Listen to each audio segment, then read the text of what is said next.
Ladies and gentlemen, I think it's time that we get into this, don't you think? I know I would usually start with the phrase, but since I don't have a timer hit 0, the song is now done. I don't have a timer, so let's get on with this. And now for transformation. Poof. Magic. Behold the power of my magic. Anyway, ladies and gentlemen, what is up, guys? This is Brownie of the Joy Charge Gamers, charging with joy with tonight's episode of the Great Ace Attorney Chronicles. I know Wednesday isn't usually my day, but I feel like that we could have a little bit more fun with this, and Cot is busy working, so I filled in the slot. So, let's get on with this, and hopefully we'll have a grand old time. Hopefully you guys will too. So, last time we got into the beginning of the third case, and we found out that Gina is now working with the inspector under Inspector Gregson, who has come back.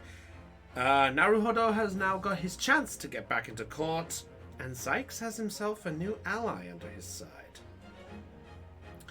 So right now, we're going to go right into this, and we're going to go to the lovable Madame Two Spells, because why not?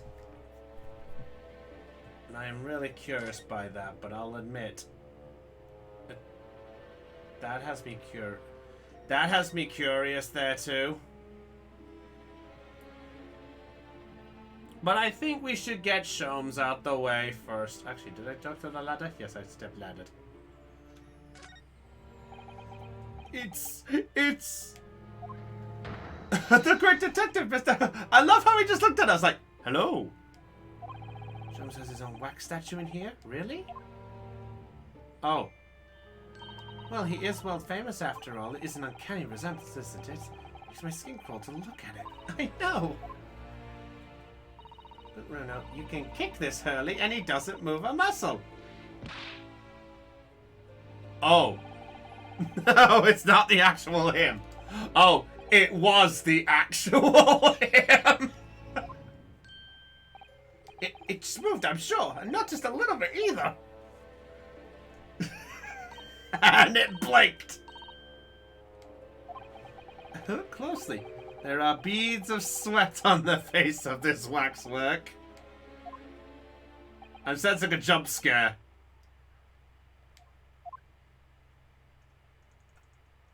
I was really expecting... Shall we move on, Iris? Over there. Look, there's a great murder scene to enjoy. Much more appealing. Hold it! Oh, we said hold it! Damn it! Should you recall in such a manner as if you see something true abhorrent? Mr. Sholmes! I knew it! Iris, what possessed you? I strictly forbade you from divulging my temporary waxwork secret to Mr. Naruhodo. Temporary waxwork? And that kid, could you have not exercised a little more restraint? You winded me. But Runo has something he needs to ask you. A question? I love this already. Getting bored too. So, here we are. Well, I can't deny that your timing was impeccable.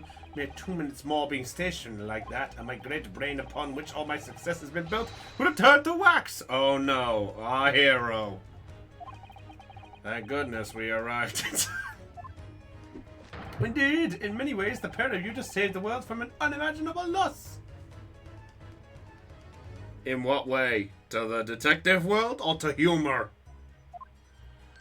Oh, Hurley, you do like to talk about this, don't you? He could know something, it's true. About Lord Van Sykes and what happened in the past to change him. Here, let's take our time. How can I be of assistance? For you're in luck. I'm suddenly quite taken with the idea of conversing. Oh, well, actually, I'm in quite a hurry. Eyes don't deceive me. I believe something is afoot within the walls of this very museum. A most fascinating case, if I'm not mistaken. Oh, all right. Yeah.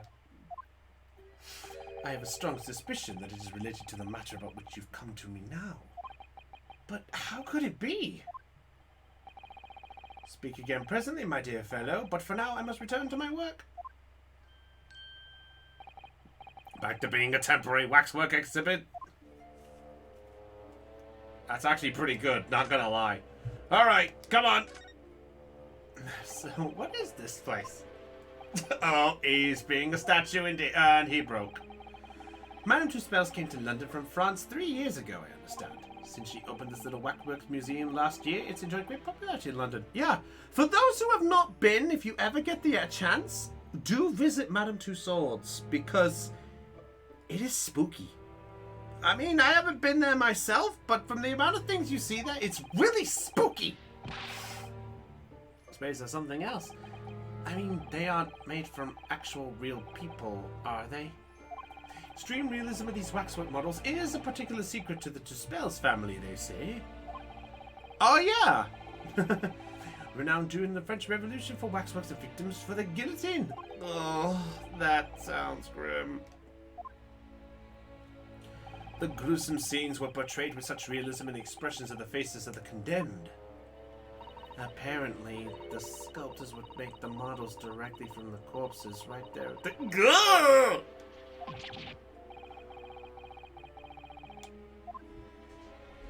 That's just one of the several legends about the Tuspels family. Whether there's any truth in it, I couldn't say. But anyway, this museum houses models of famous people from all over the globe.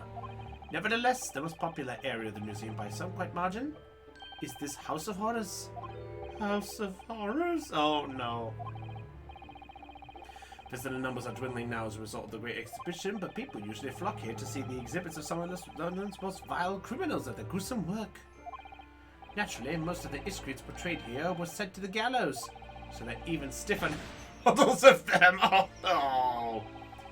Have you heard of poor taste? My dear fellow, the public live for poor taste. Then you have to be shocked. The exhibits in here are... they're all portrayals of real events that actually took place. Is it just me, or did the temperature in here just seem to drop? Anyway, I advise you to not think too deeply about what you see here. Oh, he is back to being a waxwork, is he? Alright. I know why we're doing this. What do you mean by temporary waxwork, Mr. Sholmes? Exactly what you see. I'm part of the exhibit here, catching these criminals in the act. Catching them. Every half an hour, I home in on a different killer in one of the displays and adopt a new pose to ensnare them. So the public come for a closer look, I offer them my hand to shake. For a shilling, I'll happily Oh. Us? Does he mean him and the waxwork murderers in here? But why, Mr. Sholmes? My dear fellow, isn't it obvious? For the money! He really roared at me there. Very fitting for the House of Horrors. Oh, as it stands, I may struggle to pay this month's rent, and I have the ravenous iris to consider. Oh. Oh. If push comes to shove, I shall have to ask you to do your bit, Mr. Naruhodo. What's he threatening me? What's he threatening to rope me into now? So, with that in mind, how about a photograph? As a special treat, you may have your pick of the murderers and scoundrels in here. The choice is yours. Maybe some other time. Remember, Mr. Naruhodo, ignore me at your peril. I don't know about that one. I just found it to sound like a curse. Return the slab, or suffer thy curse. What's your offer? I'm also waiting for a download to finish on Pokemon Masters at the minute, so that's why I'm looking to the side to look at my phone. Look, see? Download! Lousy updates. What is it you'd like to ask me then? Well, at least he asked. Actually, it's about Lord Van Sykes. Ah, our friend Mr. Reaper. How did you find him? Well, I trust. Yeah, we did. I'm saying about everything I'd learnt. Lord Van Sykes, about Professor Hairbrain. That's right, I forgot that was the fucking name.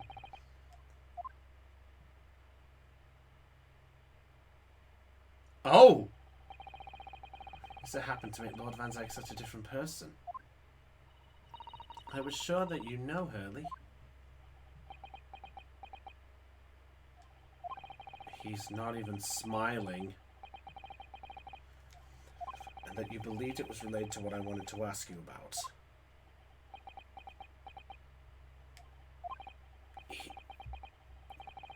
He's not even reacting. Oh. Things. Oh! Hello, pretty lady! Look any more mysterious? Oh, I hope you are appreciating my... Oh! Missed to spell! And he's back. Not again! God damn it. My apologies. I am Esmeralda to Spell. This is my museum of waxwork. What? You're the Madame to Spell? Bien sûr, though only 26 years young, I might add. Is that significant somehow? I'm a madam in name only. It adds a certain je ne sais quoi. Alright. Hey, Del, I'm allowed to say... Hey, I was referring to Jack Atlas by that line. I was just referencing him for the abridged series, that's all. Hello there, pretty lady! You don't look like a puff. Wait, I'm trying to remember. Was it him who said pretty lady? I'm sure somebody from the abridged said it. My waxworks, or rather, one waxwork in particular. That'll be Mr. Sholmes, then. I was led to believe he was a great detective, but he seems unable to settle. Whoa! Next time you move from your desert exhibit, there will be toil and trouble! Fire burn and cauldron bubble!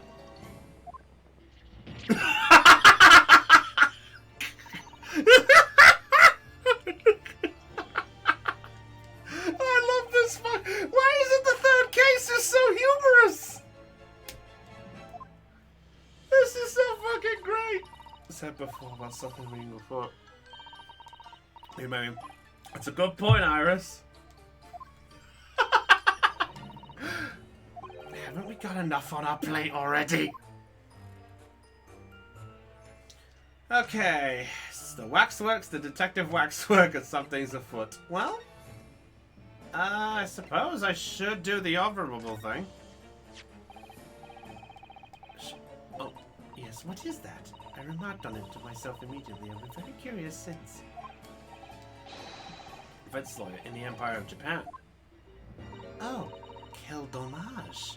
Not quite. Oh, what exactly were you expecting from an armband?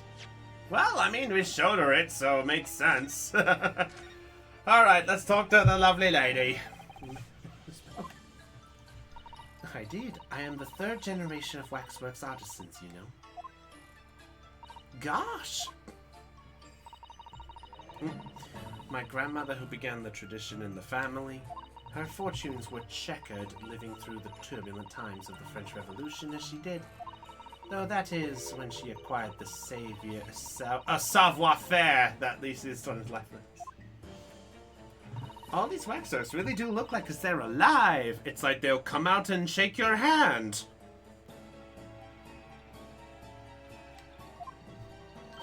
In fact, they look more alive than Hurley. I will laugh if he collapsed there.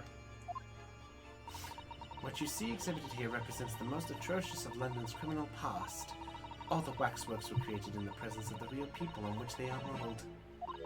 In the hours immediately following their executions. Oh.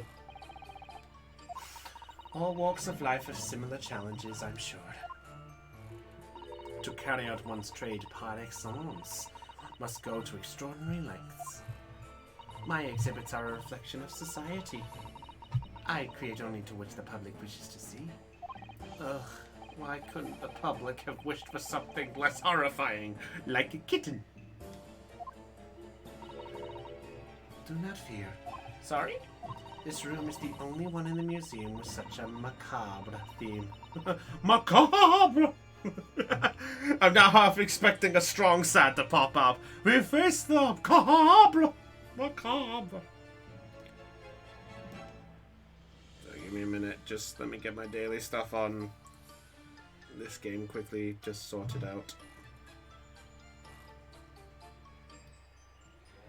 Goldine, Squirtle. Hey! Okay, never mind. I'll just show this for public recollection. I got a Dratini. It's so precious. Can we agree that the Dratini is just one precious dragon and should be always protected? No matter what? Yeah, alright. Let's sort that out later. Okay, there we go. Sort that quick, sort that quick.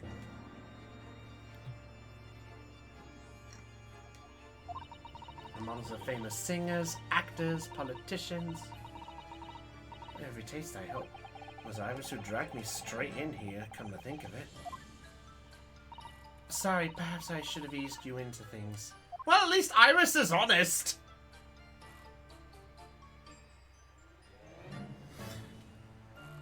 Yeah, Dragonite should be loved. I love Dragonite. Derpanite. Dratini, cute. Dragonair, elegant. Dragonite, hug! Let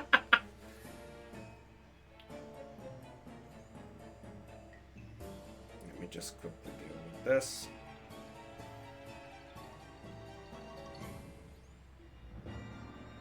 Let's see. Oh. Not what I wanted there. Just quickly just deal with this. Anyway, let's get the waxwork. Sorry, everybody.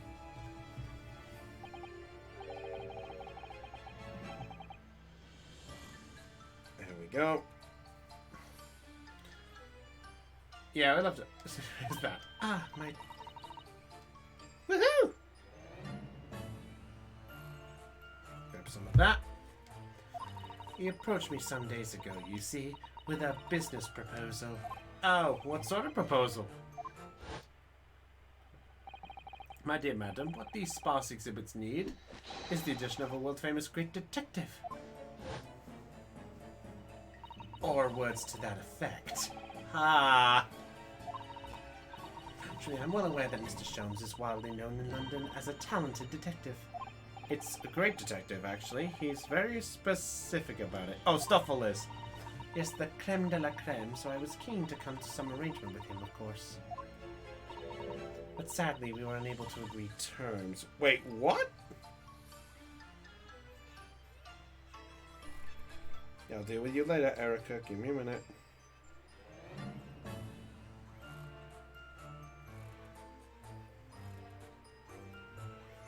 There we go. Yeah, Stuffle is adorable. But I'm at least happy about some part of all this. Let's see, can I evolve? I can't evolve you, can I?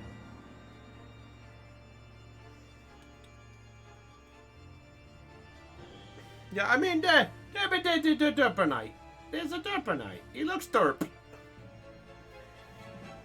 Yeah, look at him. He's a happy boy. Like Dragonite. Alright, there we go. Sorry about that. Just had to deal with that. Alright. Anyway, let's get this going. Sorry about that, everyone. Just had to sort that out because I didn't get a chance to do that. If I made £500, I would dive into your cauldron of wax this very... Oh. What? Fair enough. Mr. Sholmes might have overdone it slightly with the sales pitch. Regrettably, the music... Oh! Okay, that's a sad pose. Unforeseen circumstances? So we came to the current arrangement instead. Surely he doesn't really need to do what he's doing now, does he? I would think not, but he was very insistent. A 50 shilling problem. That must be resolved by the morning. All words to that effect. It's the pawnbroker, that's what it is. He must have something to redeem. Is the consulting detective work not going so well?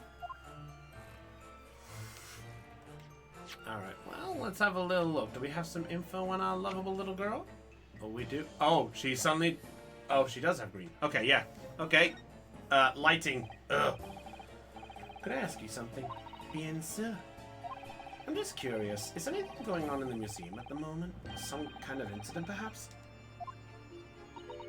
Oh! Whoever suggested such a thing to you? Oh, well, it was... Your temporary waxwork go... Oh, god damn it! He disappeared again. A wax model is a work of art, not some tawdry object for trade. Oh, there he is. Exhibit again when you should be working? Do you wish to be melted down? My dear Madam Two-Spell Savior. Yeah, Dragon, that's fair. The wax can wait. His ideals about your current problem we must throw into the melting pot. Hmm? Personally, I would advise you to not involve the police. Hmm? What? Police? It's gotta be that thing in the fucking there. Well, please be aware that I prefer... No. I insist upon payment in advance.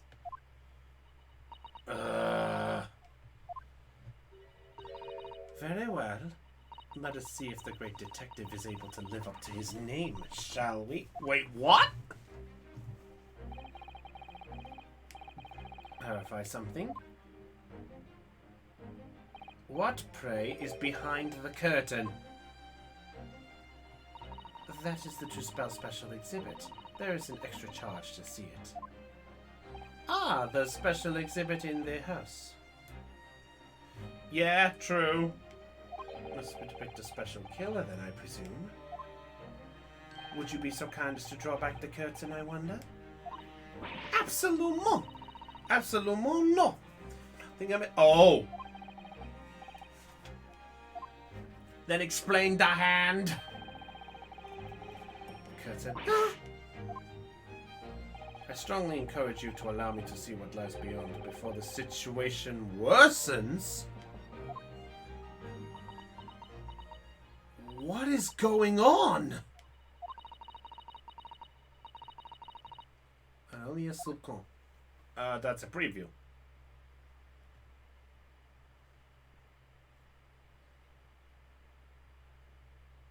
Number 130. I must confess, I peeked behind the curtain earlier. Exhibit is a very bleak graveyard scene indeed. And yet, somewhat surprisingly, the waxwork killer one would expect is nowhere to be seen. Not to strike one, however. Oh! Wait a minute! One of the jury!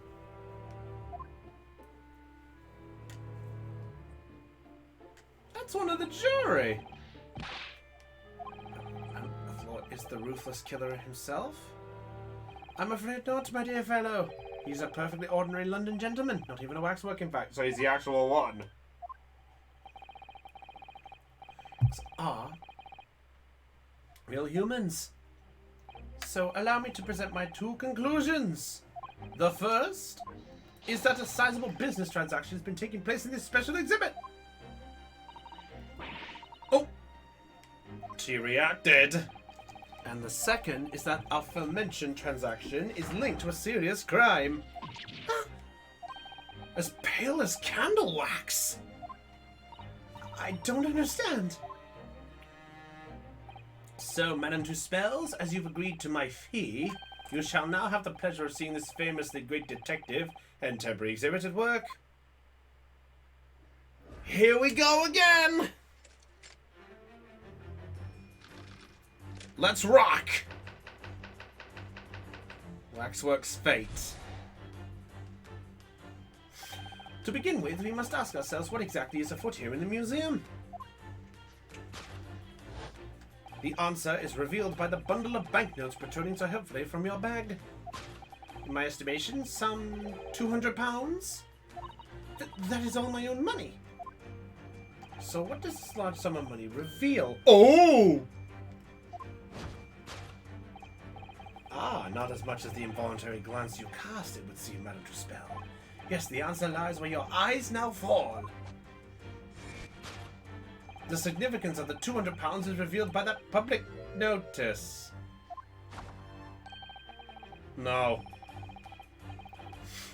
Waxwork for sale? Your business at all times, it seems. In short, you sold the infamous killer. Oh! That's a react! Let's explore the next curiosity which we have presented. Who is the portly gentleman stretched out so peacefully on the floor? That is a good question. The man has suffered a severe shock, the cause of which is clearly known to you.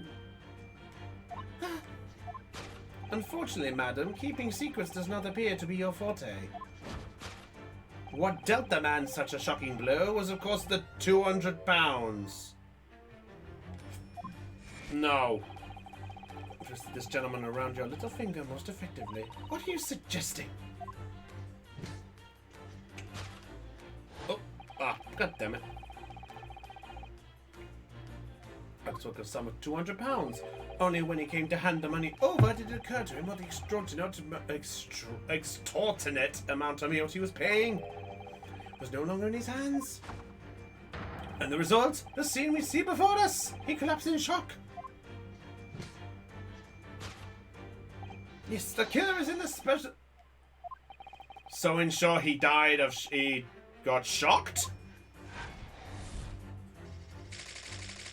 Sold for cash. No.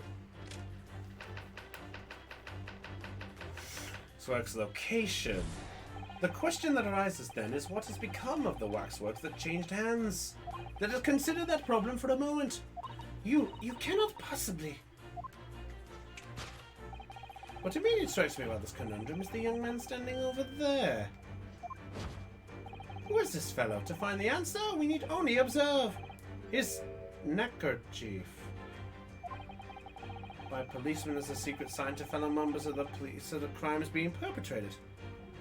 No, that's fair. No, that's fair. It wasn't his worst. At least it was a logical one. Ish. Undercover policeman? I know him well, in fact. It's Sergeant John Clay. What are you talking about? The man's quite a celebrity. He received triple accolades at last year's policing awards. But... Next, we turn our attention to the old man sat before him with a particular unsightly visage. I've been watching closely and he hasn't moved a muscle. Almost, in fact, as if he wore a waxwork. Oh! But you... Your reaction only confirms my suspicions, madam. I noticed it at once, of course. Observe! The telltale sign that instantly proves whether or not this old man is a waxwork is the obvious price tag. No. Threepence? A tragically low price, you might say. Well, perhaps the going rate for aging waxworks will do the cracks.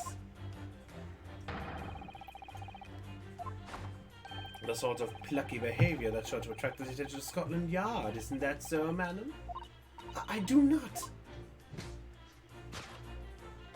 Yes, the waxwork you sold has already been seized by the police and remains in the custody. That's in the police.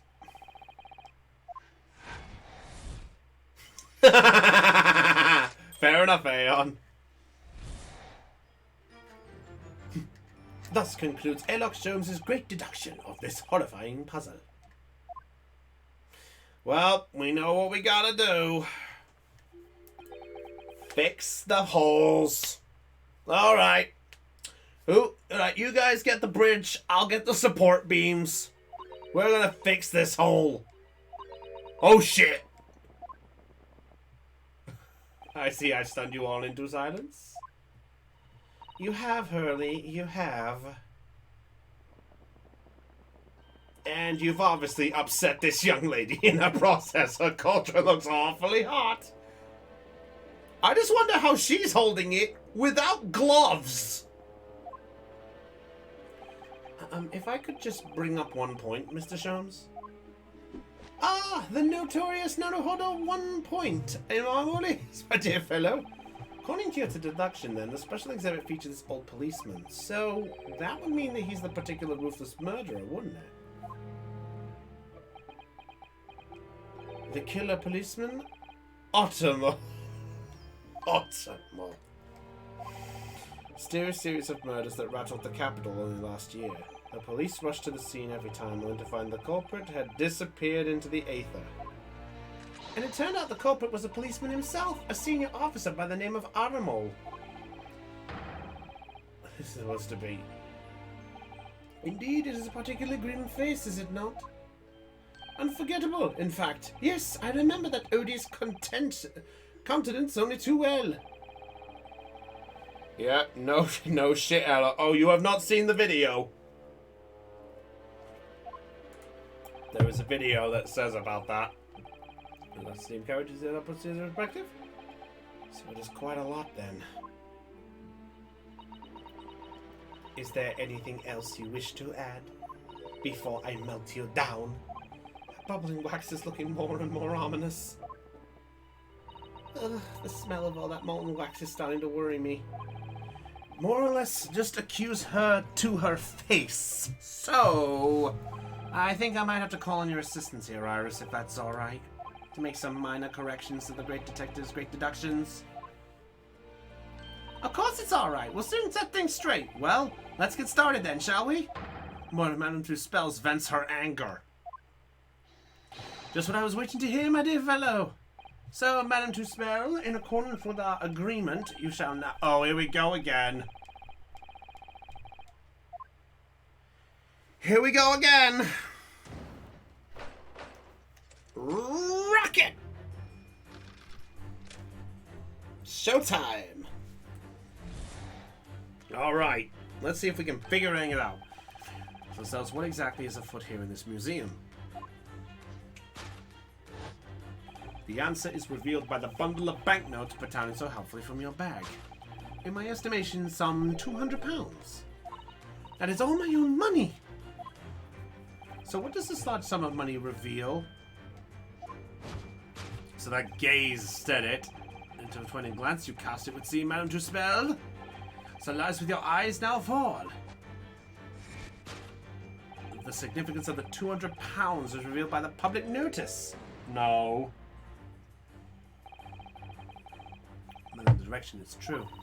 Not just to sell any of her waxworks, even for £200. Let's pour a heart and a soul into making them, don't you think? Over and above the wax. If it were me, I wouldn't sell them for anything. For that much money, I would. But it sounds like that makes me a bad person. Well, anyway, I wonder if the £200 could have some other significance. Follow her glance. Oh! Hello! Booyah! Well, that was a complete accident. Dear Madame to Spells, we've taken the prisoner from this room. The price for his safe return is £200. She's being blackmailed! It's a ransom note!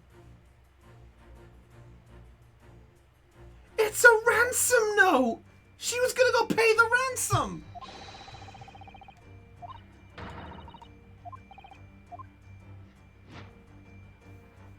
We found our response! Got it!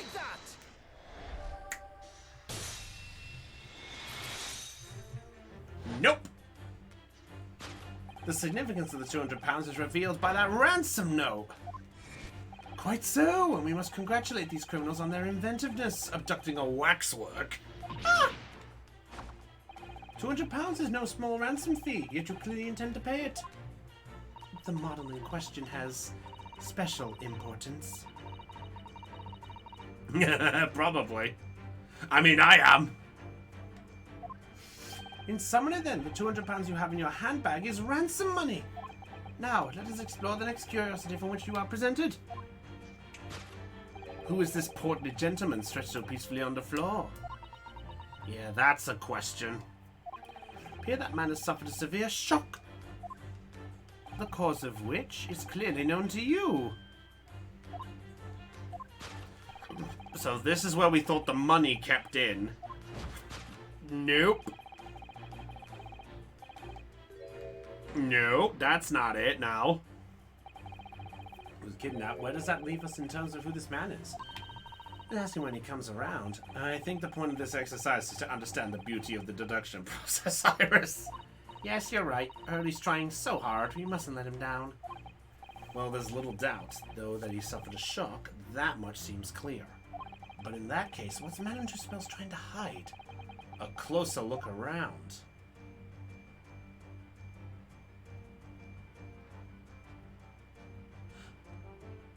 Wait a minute.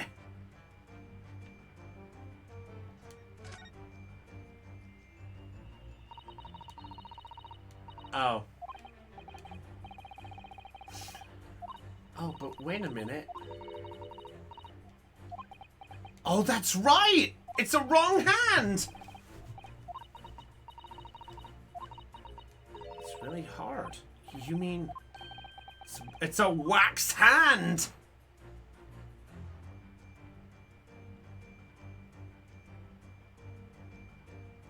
I see you. I got you in my sights.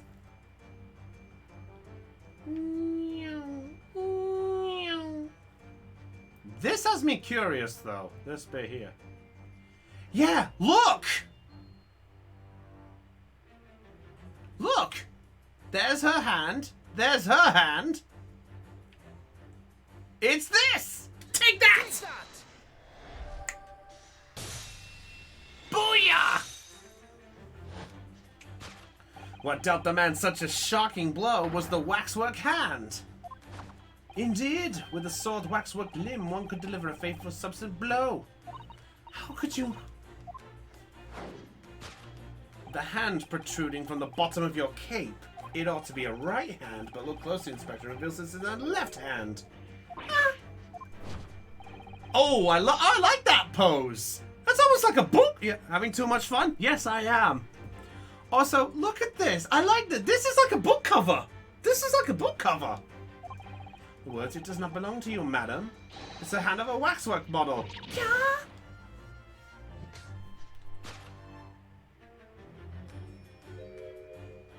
Oh. Some of the visitors to the museum can be troublesome. They meddle with the exhibitions and cause damage. So you mean that arm...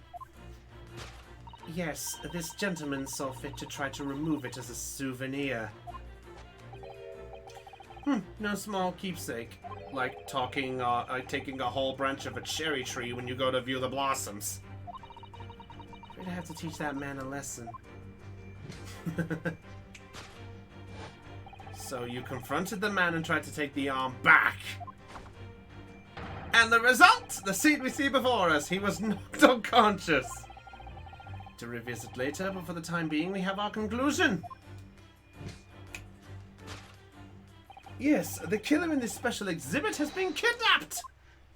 So that's what happened. So where the fuck has this gone? Okay, so now that gives us the other question. Where the fuck has it gone? It's becoming the waxwork that changed hands. Let's consider the problem for a moment. You cannot possibly. What immediately strikes me about this conundrum is the young man standing over there. She's reacting to that. But why? No. Mr. Sholmes, the yellow neckerchief is assigned to other policemen that some crime is underway. A way of communicating with his colleagues without revealing his identity, yes. It's a secret that's closely guarded by Scotland Yard.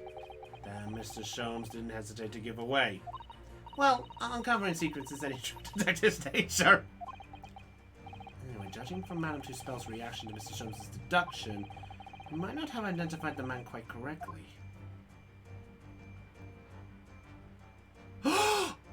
Hello!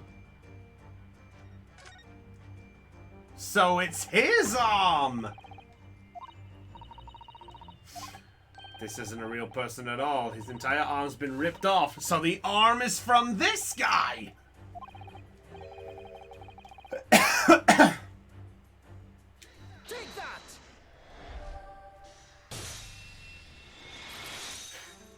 There we go! Who is this fellow? To find the answer, we need only observe his shoulder stub. No such boneless human walks the earth. Walks this earth, of that I can assure you. In other words, the man standing here, the young Sergeant John Clay, is in fact defying all odds as a waxwork model. I seem to remember it was you who concluded he was a real person in the first place, Mr. Sholmes.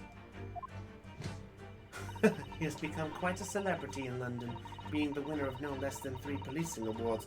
Oh, so it's actually... Oh, okay. Alright, no worries, Dale. Fair enough.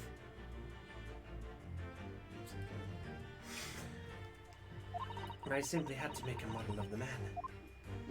Naturally! What other explanation could there be? And it was this detective's arm that was pulled off by the man on the floor in the special exhibit, wasn't it? Next, we turn our attention to the old man sat before him with a particular unsightly visage. I've been watching closely and he hasn't moved a muscle, almost in fact as if he were a waxwork. She reacted, so what's this about? Sure thing, Dale. Waxwork is the price tag. No, this is the last one! Kill a policeman called Ottoman, was it? Was he well known? It was all over the papers last year, but I can't say I know what he looks like.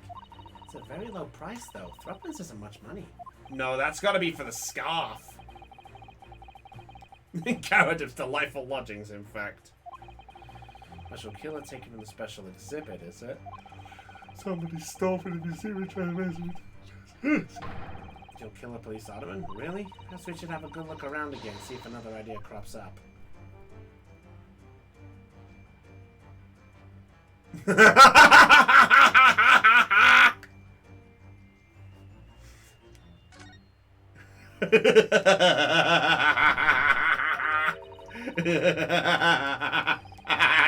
Oh, Sholmes is dead. Sholmes is dead.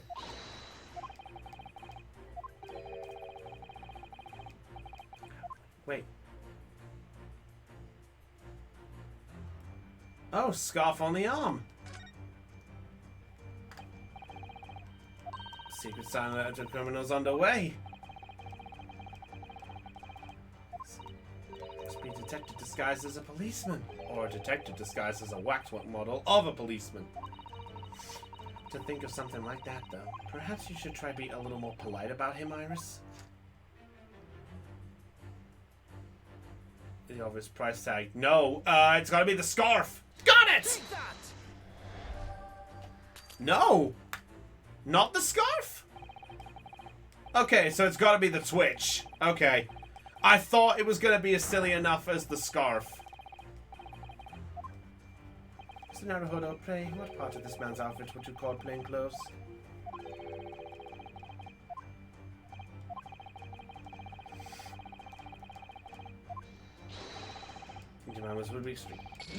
Okay, so it was the Twitch. I thought it was going to be dumb enough to sort of say about the yellow because it was the crime thing. That's what I thought.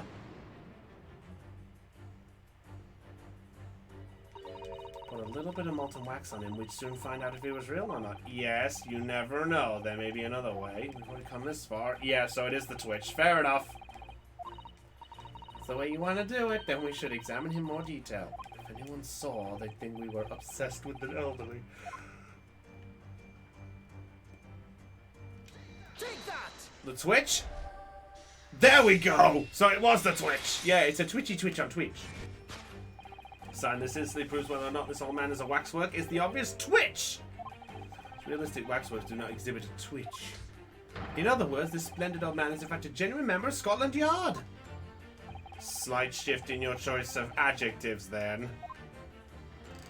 And there you have it! Well, Madam Two Spells, well, what? It was me who contacted the police and demanded that someone come in the first place. He is clearly fatigued. He is sound asleep. But then, what's this tag about showing a price of threepence? No doubt the price tag of the muffler, which the old Bobby purchased recently at the local market. And I presume you've observed the scarf tied around his arm. Does that just right, Mr. Haruda?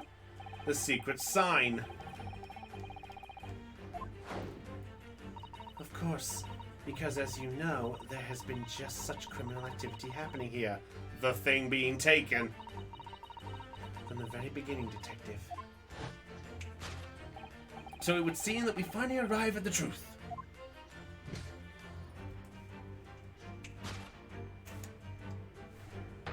The waxwork of the special ruthless killer from the special exhibit has been kidnapped!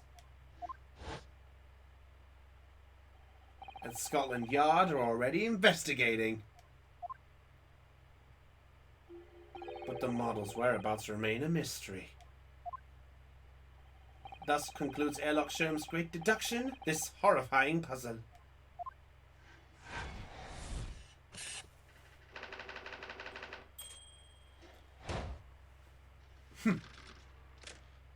Deduction complete. Elementary. Let's do this. People visit my museum here. Men and women, young and old. Sometimes they drop in just for a short time on their way back from the pub. I welcome them all. Try to sit down with my exhibits. I do not take it lightly. Anyway.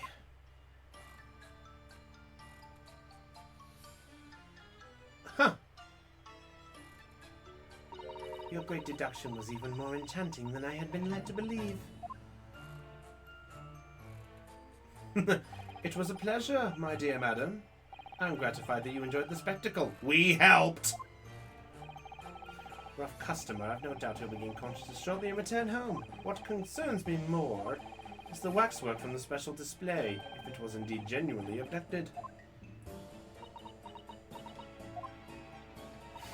Yes, tragically it was. Then I would ask you to recount to us the events surrounding the stolen waxwork in as much detail as possible, if you please. Very well, but after I have told you what I know, I must insist that you return to your work. The talents of a great detective could be put to better use, I feel, but as you wish. Alright. What we got? Stolen waxwork, please. Some days ago now, when I came in here one morning, I immediately noticed the waxwork was missing from the special exhibit here. It is your most prominent display, so that's why the curtain was. And I found the ransom note in its place. The culprit must have broken in during the night and taken it then. It's waxwork that was stolen. It was a model of some horrible criminal, I suppose. Of a particular horrible criminal. In fact, the killer who left a more profound scar on society than any other, I would say. The Professor. Interesting. So, Mr. Naruhodo, it seems the circle is What?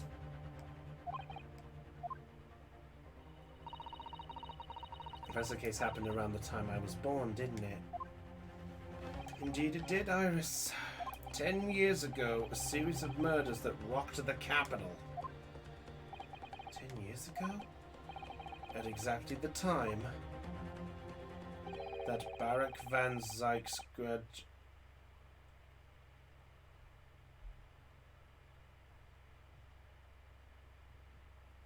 Oh!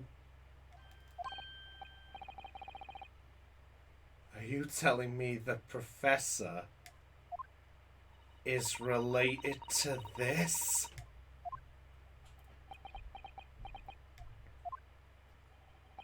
Surmised. The Professor. Ugh. We need answers now! A series of gruesome murders that had all of London gripped in terror a decade ago. After 5 victims were killed, the man was arrested and put to death. Yeah, no shit! And now he's immortalized here in wax for all Londoners to admire and enjoy. Though, of course, he happens to be absent at present on account of the abduction. I don't understand. How is all this related to Lord Van Zyk's? You must first understand, my dear fellow, why it is that the Professor earned such infamy. It was due to the victims he chose. Some of Whitehall's finest. What do you mean, Hurley? Those murdered by the Professor were some of the highest members of the British aristocracy. Members of the nobility, even royalty. It sent shockwaves through the country's administration. Members of the... Wait, of course! It said, Lord Van Sykes is from a family of noble blood! Oh shit. It was the 5th victim that led to the Professor's arrest. The last of the killer's prey was a young noble by the name of... I think I know where this is going. Clint Van Sykes. Well, that answers that. I'm sure you can piece together the rest for yourself. In the wake of his older brother's murder, the young Barrack pursued a career as a prosecutor. And eventually became the Reaper we know today. Jeez.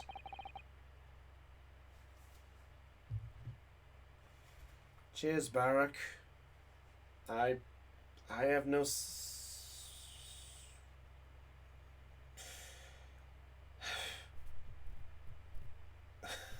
I have no such words. In fact, that's all I can say on the matter, for the time being at least. After all, I have work to do. And he's back to being the work.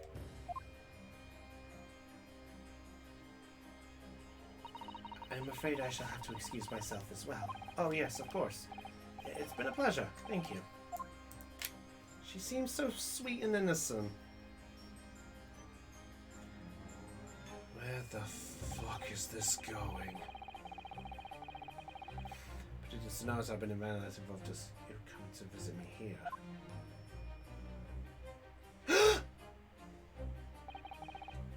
It's been too long, it really has. I'm delighted to see you, Barrack. It's been 10 years, and here we are, meeting in a prison of all places. I can't forgive myself for what happened to Mr. Asman. I just can't. I still can't believe it could happen. Tomorrow the court will decide. Yes, I have a young Eastern man acting for my defense. He seems reliable enough, though. It was an accident. A terrible accident. He assures me he can prove it. I must warn you. Oh, I know. I've heard already. You're going to be prosecuted. Oh! Yes. Since I returned to England, I've heard lots of stories. Barrack, are you really... What? Never mind. I know that you have my best interests at heart. My friend is on trial. When entrusted to anybody... Oh! Van Sykes does have a heart! Thank you, Barrack. Until tomorrow, then. I'll see you in court. What the actual living fuck?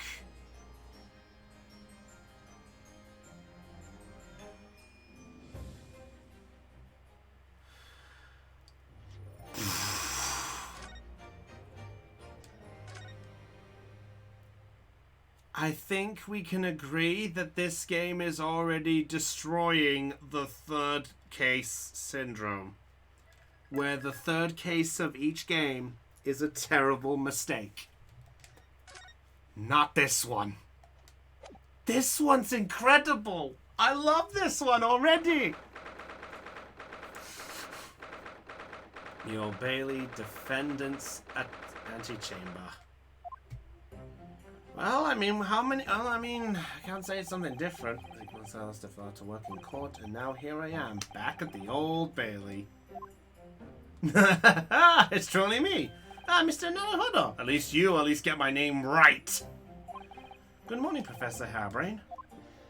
I don't understand. It doesn't make any sense. The atmospheric pressure in here is off the charts. I've never felt anything like it. It's crushing me. I feel it every time I'm here.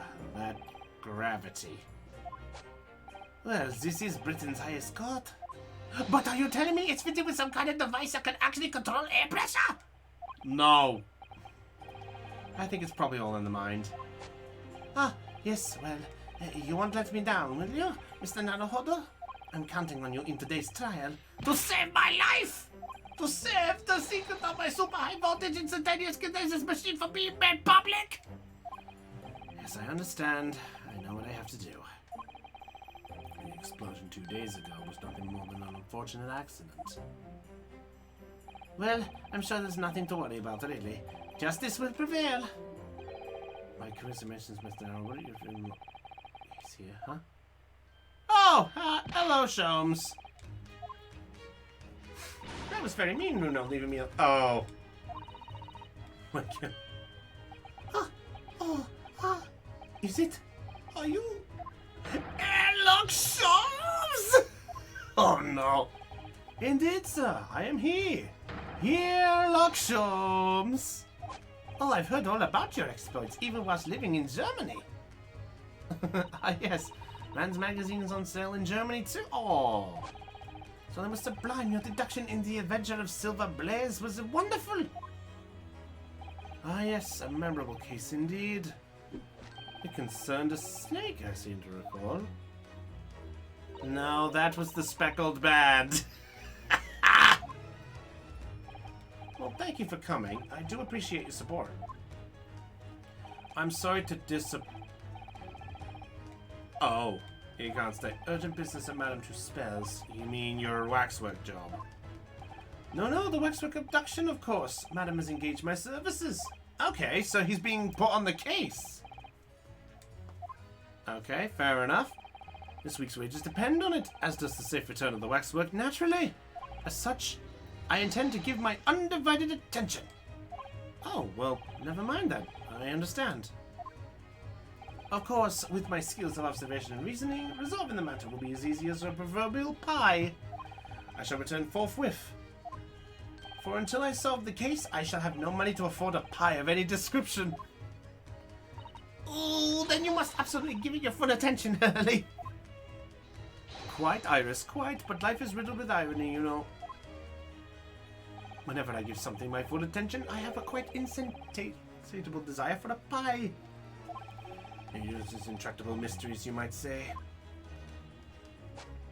Oh yes, quite, definitely, absolutely, I totally understand. Is someone a little starstruck? Oh boy. The very best of luck, Professor Hairbrain. Oh, why, thank you. Before I depart, Mr. Naruhodo, a word in your ear, if you please. Oh shit. Privately? As you have remarkably little grounding in science, I feel I ought to inform you. As compelling as this super high voltage instantaneous kinesis hypothesis may be, a practical implementation, such as was attempted by the Professor of the Great Exhibit, is quite impossible.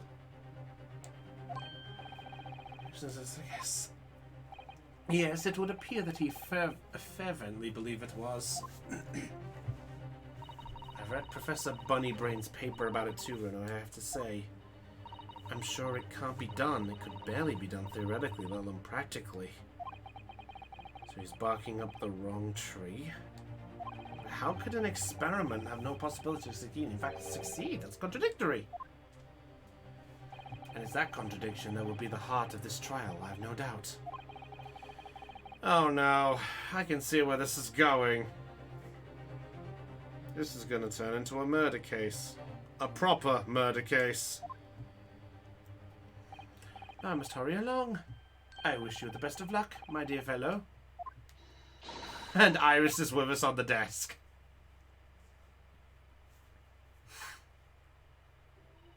Well, it looks like you're on your own today, Bruno. But chin up, you can do it. Oh! I'm afraid I can't help. I have something I need to do. Naruhodo's on his own? That sounds ominous. Here we go, our first one back, technically. Bloody hell, we are on our own. Possibly an experiment that those assigned still can't possibly succeed. And a scientist who's convinced that he did. That's the riddle you have to look here, Weirdescape. That's the key of the case.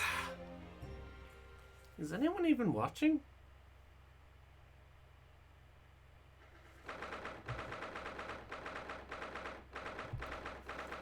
Anyone still here? Just curious. How's everybody doing? Oh, thank you, Aeon. Appreciate it. In the name of Her Majesty the Queen, I hereby declare the court in session. We are sitting today for the public trial of Professor Albert Airbrain. Oh, no worries. Call upon the counsels of the prosecution and the defense to declare their willingness to proceed. The prosecution is ready. The defense is ready, my lord. I'm 6 months out of practice, and what's more, I'm without Sasato today. Or Iris. Oh, thank you. I appreciate it. I'm so glad this is working. I feel even more impressive than usual. So, I must say I recollect the victim of this case all too well. Mr. Odie Asman. Mr. Asman was well known as a financier. Through that was merely a front for his diverse criminal activities. A month ago, that the man appeared in court prosecuted by you, Lord Van Sykes, but the jury unanimously found him not guilty. Has every member of the jury been bribed by the sound of it? Powerful London criminals are prepared to go to extreme lengths to keep their freedom. But 2 days ago, on 21st of October, Mr. Asman met his end. The work of the Reaper, was it?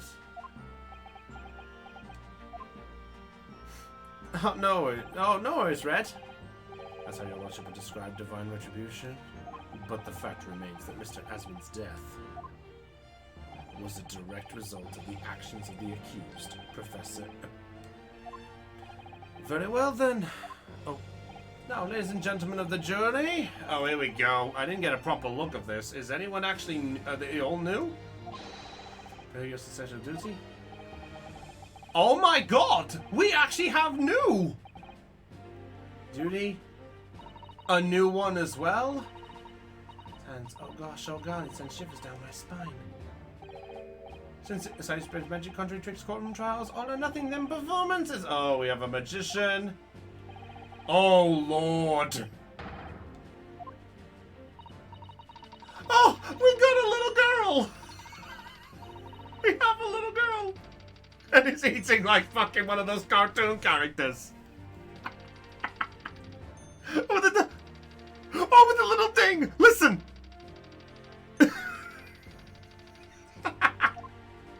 Oh! Number 6. Number 6! It wasn't like this in my name was on this at all. Number 6 is the fucking one from Madam for the Two Swords.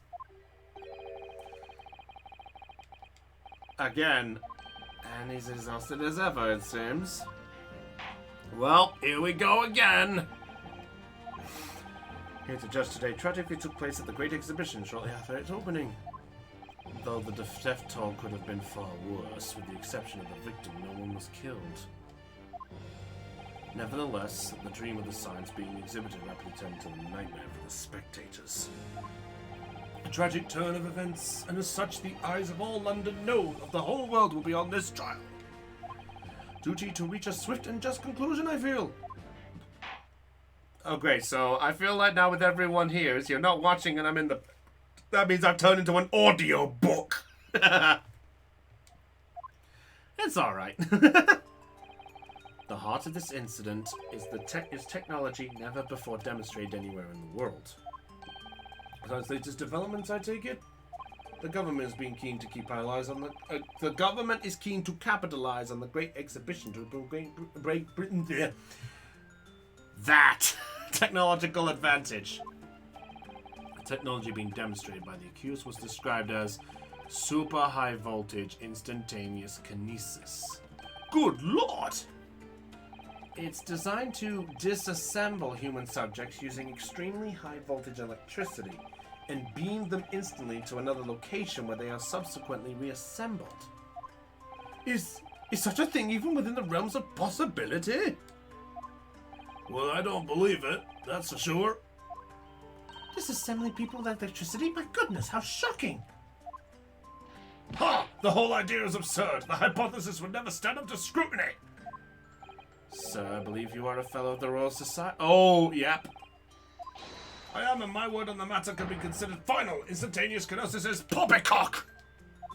Brrr. Is that Mr. Sholmes are in agreement? It's impossible. Well, that's a great start. You on the matter? The prosecution would assert that the accused instantaneous kinesis demonstration a success. What? Wait, what? Wait, what? Ben Sykes just said it was a success? An investigation by the British government, if it is deemed to have merit, a substantial research grant would be made available. The accused made use of the invention built on his new hypothesis to take Mr. Aspen's life, in order to be the sole benefactor of the grant. Oh no, he's turned this around! This disastrous demonstration was no accident, but it was an actual act of murder! Carefully designed from the outset to end the life, he's turned it into a murder weapon! Thank you, Lord Van Sykes. The prosecution's stance is clear. But you will now bring forth witnesses to substantiate your claims.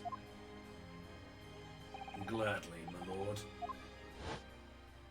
Oh, the cape's off! Bailiff, show the first witness to the stand. It's gotta be Gregson. Oh, Gregson and Hairbrain.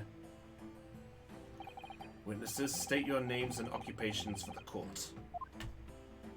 Yes, sir.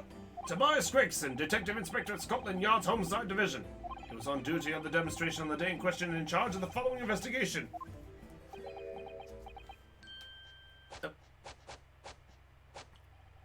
Albert Hairbrain, scientist. You were born in England, but have been carrying out research in Germany in recent years, correct? Yes, that's right. After graduating from university here in Britain, I went to work in Germany and made an amazing discovery. Which is what brought me back. I had to demonstrate my incredible hypothesis at the Great Exhibition. What you demonstrated was incredible, alright? An incredible explosion. But the science was a success! The instantaneous kinesis worked! Everyone saw it, they must have done. Yes, there was the terrible accident, but the demonstration of my hypothesis was a success! Well, that much is undeniable, as shown in the photograph. Oh!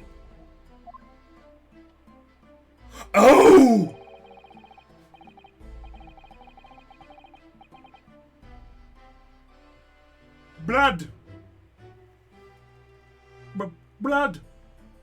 That's a photo, alright. He hit the centerpiece of the exhibition. That's right, my lord. Seems the victim rammed straight into it. Yikes, he essentially went through crystal glass. Ouch! It shows an apparent stab wound to the chest. At the court's heard, the victim of the incident was Mr. Odie Esmond.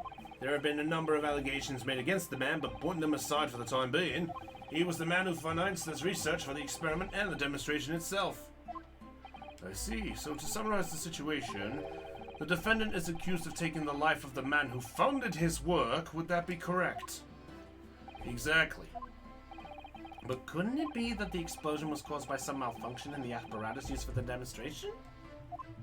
That's right, that must be it! My splendid machine! My poor splendid machine! You saw it yesterday, didn't you? We can't even examine the wreckage thanks to the Special Dispensation for Scientific Equipment Act.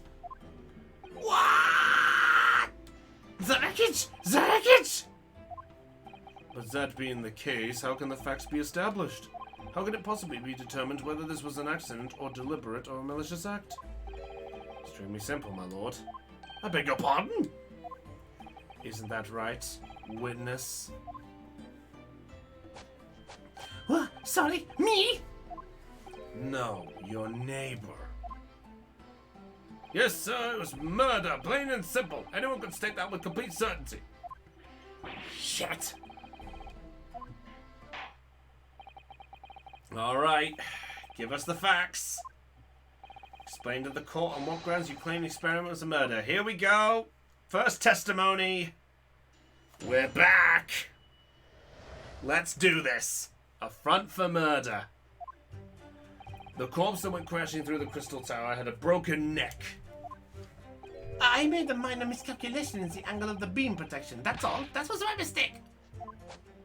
But the post-mortem examination revealed another injury, a fatal wound. There was a lesion in his chest where he'd clearly been stabbed by something sharp right in the heart. So the victim was killed before he went anywhere, and this fella's the only one who could have done it. Yikes. Sorry, business. Shouldn't have suffering a broken neck, the victim was stabbed in the heart? Information I would really like to have heard from someone other than the judge. The coroner's death would have been all but instant from a wound like that. You could say, in fact, that the victim was killed twice by the accused. No. That couldn't be further from the truth. Let's bow on the screwdriver. Yeah, I pointed that out earlier when we discovered this lovable fucking thing.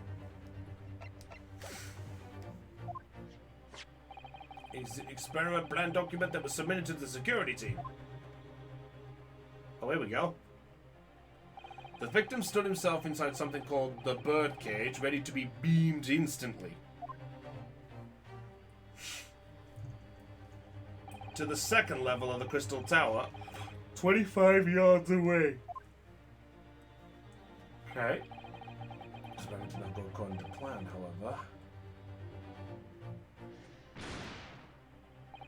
As the machine was put into operation, there was a large explosion. The blast caused the beam transmitter to point higher than intended. Accordingly, the kinesis resulted in the birdcage materializing in midair. And from where it subsequently fell, crashing through the glass of the crystal tower's large round window. Yikes! What impact with the tower? I'm so sorry. I didn't mean for this to happen. That machine was just too powerful. But honestly, really, I swear, it was just an accident. A terrible accident. Unfortunately, that excuse can't save you. No, not considering the sharp murder weapon that pierced the victim's heart. Not a weapon? What are you saying? This is the autopsy report submitted by the coroner. The prosecution would like to enter it into the court record. Here we go! Go on then. Autopsy report. The autopsy report of the victim, Mr. Asman, his neck was broken from the impact of a violent fall and he was stabbed in the chest with a sharp object. Oh boy. So in person, you know, I saw the whole ludicrous performance. And the only other person on the stage with Mr. Asman was that disgraceful excuse for a scientist. Then really, by all accounts, it must have been him. Fuck! See, what's that thing here? Autopsy report. Coroner? Courtney Seath. Well, we actually have a name of a coroner. Okay. Details of victim, Odie Asman, 47, British. Time of death, 21st October, around 2:20 p.m. Cause of death, hemorrhage of a wound to the chest that pierced the heart inflicted by a sharp implement. Additional observations, a broken vertebra, most likely resulting from impact after a sudden fall from considerable height.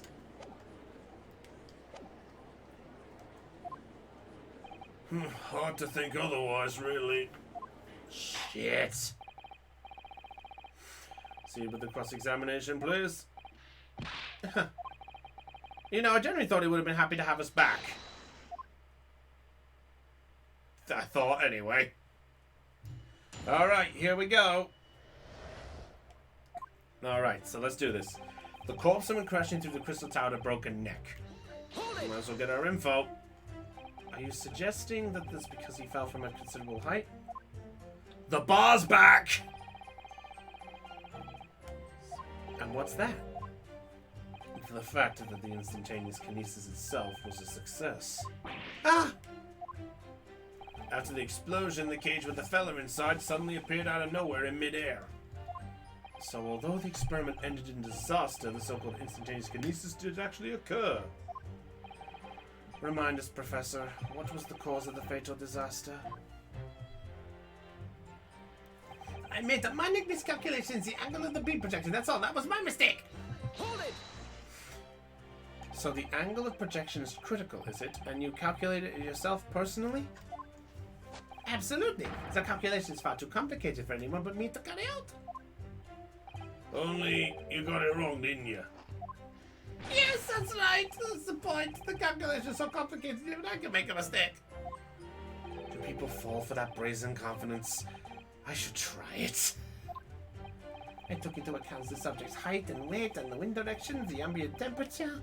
Considered every possible variable, so I just don't understand how this could have happened. Obviously, then, you had to include the weight of the clothes Mr. Aswell was wearing at the time, I suppose. Crackling comets! The answer should have been 3! So much for safety first. The 3 must be for safety third. Well, so apparently he died because of his clothes. Good to know. Post-mortem examination revealed another injury, a fatal wound. Hold it! Another fatal injury, you say? Make any sense? I didn't think I'd have to spell this out, but here we go. Just because there were 2 fatal wounds doesn't mean I'm saying the victim had 2 lives to lose, does it? Sue, right. Obviously, at first glance, we thought the bloke had died due to his spine napping in there. Well, you say that's not the case? You'll get your answer once I finish my fish and chips. If you keep buttoning every few... You'll get your answer once I finish my fish and chips. If you don't get buttoning every few seconds. We all know that's a bottomless bag. The victim plummeted 30 feet into a glass tower. It would be reasonable to assume that it's the cause of death. Right, that's what we all thought, but it was a red herring, wasn't it? There was a lesion in his chest, stabbed by something shot in the heart. Hold it! The defense knew nothing of this crucial information. The prosecution received this report from the forensic investigation team only this morning. Ah! Okay, insert Edgeworth music here. I just updated the autopsy report. That was the first we knew of it as well. I can only apologize for the impossibility of informing the defense. Sarcastic and insincere thanks. So, what was the nature of this sharp object? Among the accused tools that were in use at the demonstration, one is of particular interest. The screwdriver! But wouldn't it go... Ah! There he is! I trusted it. Andrew? You named your screwdriver Andrew?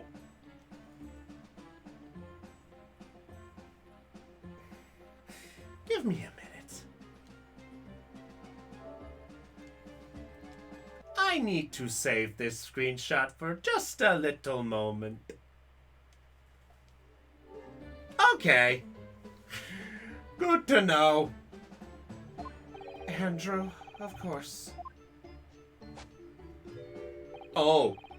Ah, do you know each other already? He's one of my dear friends. I call my tools. I've named them all, you know. We're one big happy family. Andrew is my flathead screwdriver, of course. His brother...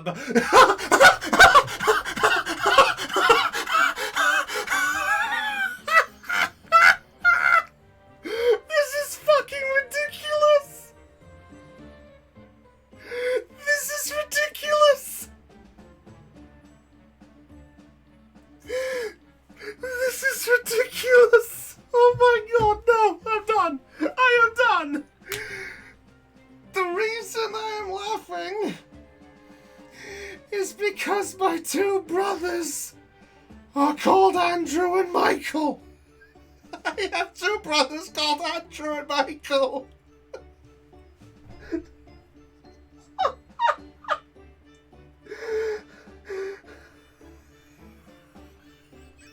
I cannot believe this. I cannot believe this. I am done. Okay, give me a... No. I'm just laughing because of the relation. I did not expect Andrew and Michael in the same fuck. Your brother's flathead and crosshead. You're not far off. Well, it would appear that your beloved Andrew has a red stain on his shank. Oh no. That's blood. Fuck. And that's not all. The long sharp shape of the Andrew feather is completely consistent with the... Oh, so it's confirmed. What? Well, there we go. There's my hypothesis about it being a bolt. Friend of the defendant is the evidence. I don't think you can insert friends into the court record. So one of Professor Harbrain's tools is the murder weapon. Here's a bra of Philippians. No, stop! Okay, let's get it here. We're looking at murder weapons. It's an unusual shaped handle before. It's the same screwdriver that was lodged in the grill of the floor of the kinesis machine, which could be important information, so I definitely make a note of it. There we go. A very distinctive handle.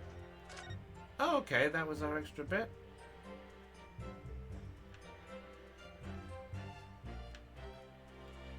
Yep, all good. I cannot believe that. Great.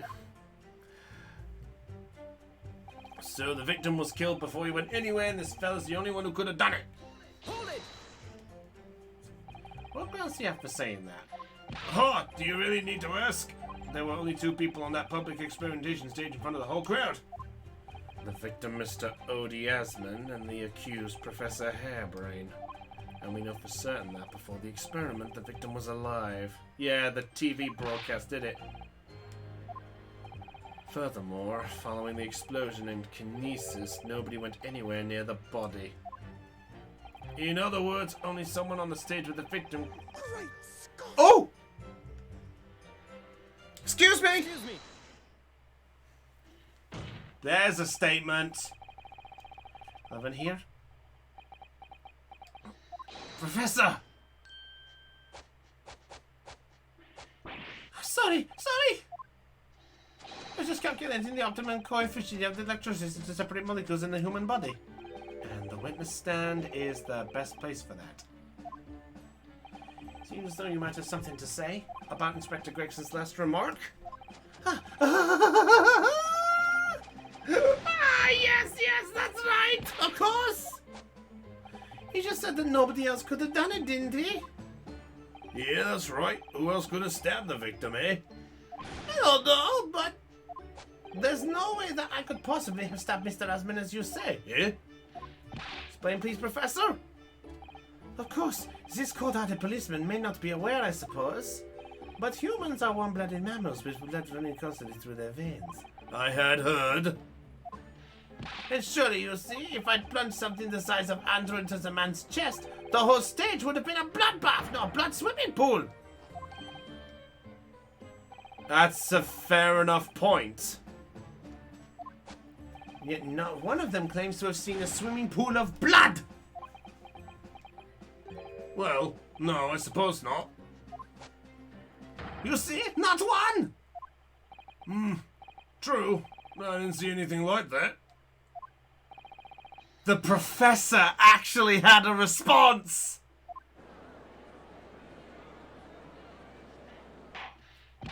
Yeah, I don't... Uh-oh, speaking of blood, there's his. Pray forgive the discourtesy if I savor a drop from my hallowed chalice to accompany my old friend's adducing. Here's to you, Albert. Oh, you're too kind, Barak. But I'm really not a patch on you. Uh-oh! He threw it! No, you're not. No? Uh-oh. You've neglected to mention one crucial possibility. I have? A particular situation in which very little bleeding would result from a stab wound. Of course! Uh-oh. Spectre, enlighten the court, please. Yes, sir! Where are they going with this? Amend your formal testimony now, Inspector Gregson. What have we got? The weapon the victim was stabbed with must have been left in his body whilst he was beamed through the air. Hold it! Why would you think that, Inspector? With any wound, it's only when you pull the weapon out that profuse bleeding occurs. Whilst it's still lodged in the body, it acts as a stopper for sorts who want a better word. I see. You don't need a medical degree to be aware of this fact. It's common knowledge for any investigator. Where's Sasato-san when you need her? If you ask me, this bloke masked what he was doing from view with his body being stabbed Asman in the chest. Then he beamed the victim off the stage with his fancy device, the screwdriver still in where he planted it. I would never do such a thing! Not my precious jewels! I would never use them for such dirty work! You only use tools for their intended purpose! That's common knowledge for any scientist! The fact remains, the lack of blood at the scene can easily be explained as the prosecutors demonstrated. So there's a problem. Okay. So I know I did the victim had been stabbed. That changes everything. Did Van Sykes keep that to himself on now on purpose to gain the advantage? Oh well, I suppose all I can do is press these witnesses for as much information as possible. Okay, so what have we got? The weapon the victim was stabbed must have been left in his air whilst he was beamed through the air. No.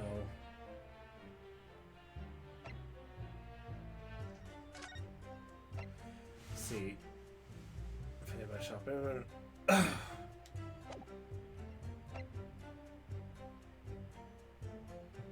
Grill in the base that remains of kinesis. Okay.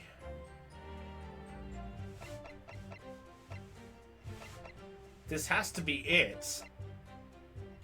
I don't think they would have been dumb enough to put this here, so...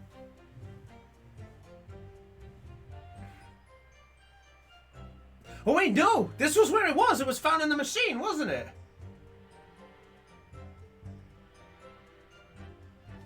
Objection! Yeah! We found it at the machine! Not the tower! Is that unequivocal? Look, there was no blood on the experimentation stage, even though that's where the fellow was stabbed. The only explanation for that is if the screwdriver was still in his body, stopped any heavy bleeding. It's common medical knowledge, my learned friend, even on your side of the world. Yes, but about this screwdriver. The thing is, we actually saw it at the scene ourselves on the experimentation stage. What? It was on the floor by the wreckage of the machine poking through a metal grill. I went to pick it up, but the detective here stopped me. Isn't that right, Inspector Gregson? Ah, well, now you come to mention it, yes. Inspector, are we to understand that you permitted the defense counsel to investigate? That you contravened the Special Dispensation for Scientific Equipment Act? No, not at all. I wouldn't do that. I just let him look. Nothing more. It wasn't clear I wasn't touching anything. Yes, that's true. A screwdriver was in plain sight on the stage. But it shouldn't have been, should it? What are you getting at? If this tool had still been in the victim's body when the victim was beamed away by the machine, then it shouldn't have still been on the stage. Ah! That's right, it should have been beamed across to the tower along with Mr. Asman. But it's been found lodged in the victim's chest! Ah! Back in the game. Explain this, Inspector? I don't. It looks as though everything that the victim had on his person moved with him when he was beamed. If the screwdriver was still in his chest when the instantaneous kinesis occurred, obviously that would have been beamed to the destination as well. You? Strange situation. Even though people are saying this is instantaneous kinesis would be possible, we're still basing arguments on the assumption that it did take place. Alright, time to tighten the screws here. Okay, I'll call Michael. If the prosecution is unable to explain this inconsistency in its argument, they only conclude the testimony given in support cannot be relied upon. Uh-oh! Uh-oh! We're going to die! Sice is stumped. Huh?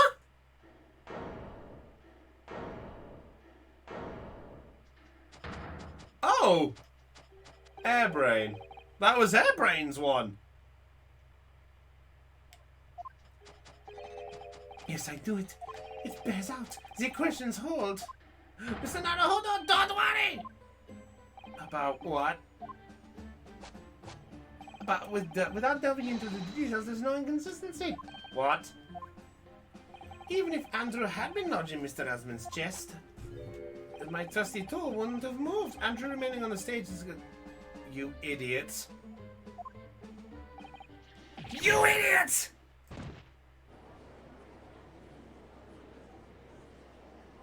Ah! My leg! It would seem your illusions have been shattered. Clearly, we should hear the accused's explanation. My leg! Experienced scientist's explanation. You, just when I'd found an inconsistency in the prosecution's argument. Our own witness destroyed us all. Curse you, scientists. Scientific explanation as to why the inconsistency is asserted by the defense. Yeah. In the name of Apollo, I will, my lord. All right. Oh, just down to him. To be clear, I'm still at the stage of gathering data in my research. My hypothesis states that the kinesis cannot transport metal through, hence the metal weapon would have stayed put.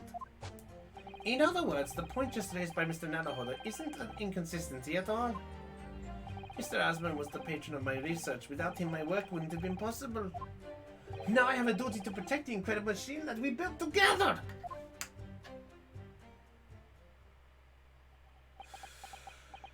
You idiot. We're trying to prove it and you shut us up. The thrust of your testimony, Professor, is that based upon his hypothesis, metal objects cannot be moved by this method of instantaneous kinesis. In other words? In other words, since the screwdriver is made of metal, even if it remained lodged in the victim's chest, it's discovered in the stages by the victim being found elsewhere. Fuck! And therefore, Professor Albert Harebrain could still have been the... So, you see, we had to make the case used to contain the subject from wood for that very reason. I was not addressing you, witness! Professor Harebrain? Yes? Whose side are you on here? I don't take sides, Mr. Naruhodo. No, no, no. My only interest lies in upholding my hypothesis. I'm a scientist after all. I have not a word for this entire thing.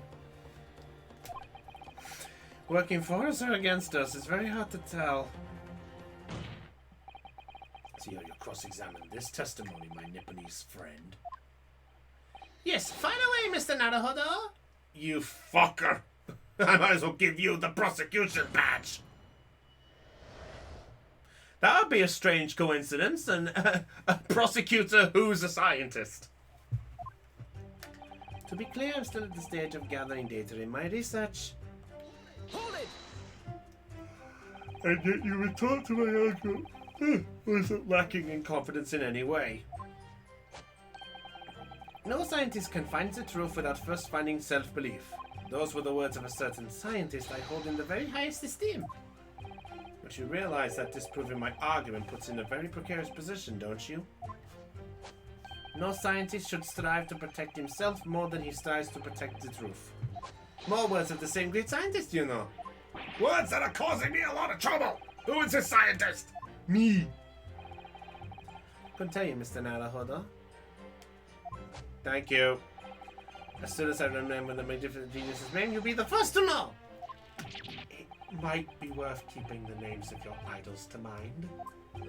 You're wasting your breath, my learned friend. This scatterbrain even forgets my name at times. So Lord Van Zykes really did have a friend once, but I didn't notice hell freezing over. My hypothesis states that Kinesis cannot transport metal, though it has the metal weapon which is they put. Hold it! Your hypothesis states it, so this isn't proven then. No, of course not. It's merely a hypothesis, but a good one based upon thousands of calculations. But it is widely known that metals can be decomposed by electrolysis. Yes, of course. So I am right. My hypothesis is clearly correct. What is it about incriminating himself that makes this man so happy?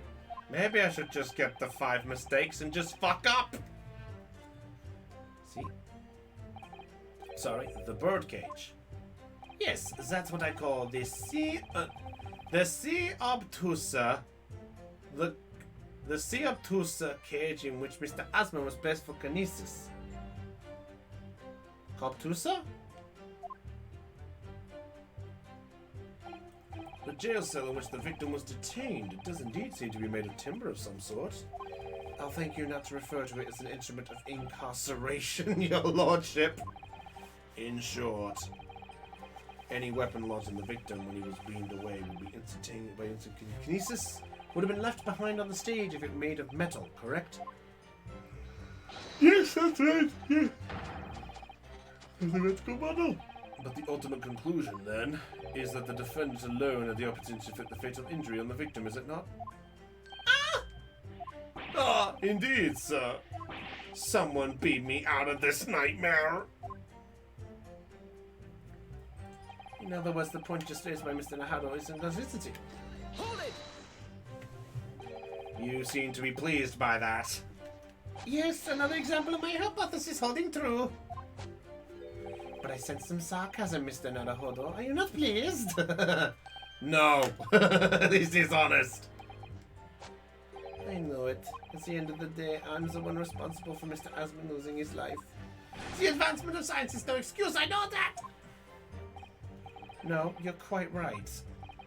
Tell the court, did you have a close relationship with Mr. Asman? Oh, well, no, not really. I mean, I only met him 2 or 3 times. And we only ever discussed my hypothesis and the project. It's a research grant, of course. Mr. Asman was the patron of my research. Without him, my work would have not been possible. Hold it! How did you come to know Mr. Asman in the first place? That's a good question. What? A year ago now, a small French science journal published a little paper about my work. That is fucking small! It's a scientific journal? Good gracious, I should need new spectacles. I might have had an extraordinary hypothesis and great promise, but at the time I had no money. I had to eat tiny little meals at a tiny little cafe, drink watered down water out of a tiny little glass. Yes, that's true. Paper came to visit me at tiny little laboratory and offered you money to help fund your work. Exactly, that's exactly what happened. I handled the theoretical side of things. Excuse me. And the 3 of us produced that fantastic machine together. The machine that you brought to the Great Exhibition to demonstrate. We had to apply for the government for some sort of inspection to be allowed to exhibit, I think. I didn't understand all that side of things. Mr. Asman took care of all of that. He was a wonderful man. Really, I owe him everything. Now I have a duty to protect the incredible machine he built together. Hold it! When you say that you built the machine together, does that mean that you were involved in its construction? Yes. Well, not exactly. I'm not good with the practical side of machines myself, so the physical construction was done by an engineer. Little remains of your creation now, though, following the explosion. Repair will no doubt be impossible. Yes, I realize that, but still. If someone were to gather all the broken parts, they could discover the secret to my hypothesis. But Mr. Asman and I told over that machine for so long, we put our hearts and souls into it. I have to protect our work. So what's left of the machine must be kept safe. That's only fair. Because what happened was a mistake.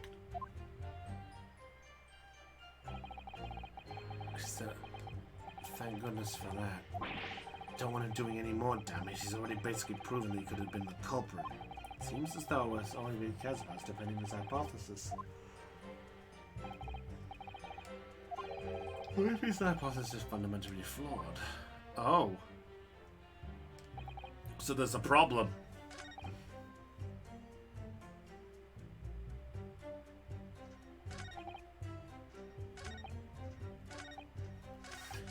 It would most likely be this.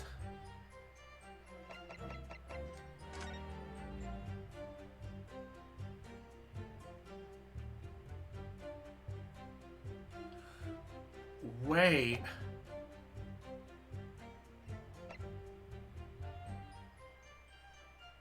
Wait a minute! Can't transport metal, huh? So... curiously? Pair of glasses? Or the small golden necklace hanging off the glasses? You know, this bit right here?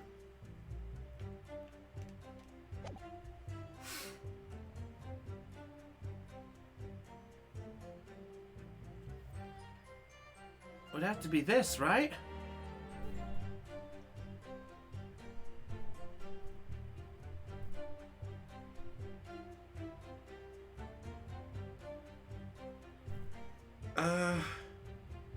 The golden buttons, yeah, let's try it. Objection! There we go! Booyah! I did it, I did it, I did it, I did it. Being by instantaneous kinesis using the machine you made, is that right? Yes, that's right. Spot on, exactly correct. In that case, I'd like to have you look at this photograph that was taken at the scene. His face. The glasses. A pair of spectacles with a metal rim. What? Metal? No! Metal! God, that's not... Metal? No! We've already established that the pro's murder weapon, the screwdriver, was found on the stage. However, if your hypothesis correctly predicted the outcome, it should also have predicted that the metal rim glasses would be found in the same place! Ah! My hypothesis! Professor Hairbrain, this isn't easy for me to say, but your hypothesis is clearly flawed! Ah!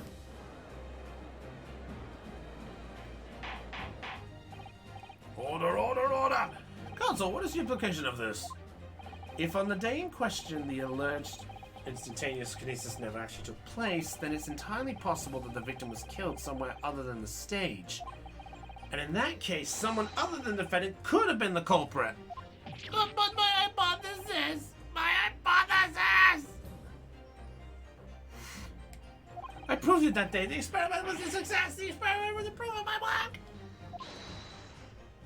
Oh, the juror.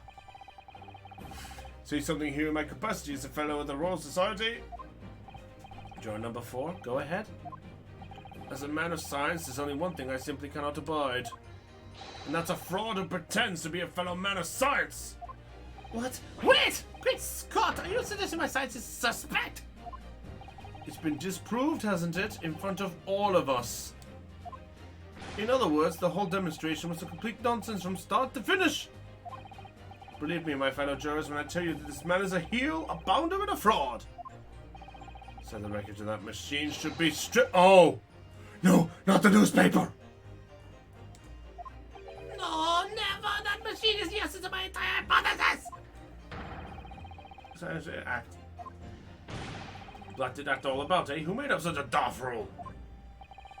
And the way this seems to be going. What's the best way to help the professor?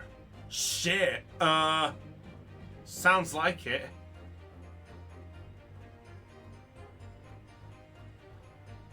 Let's try an objection.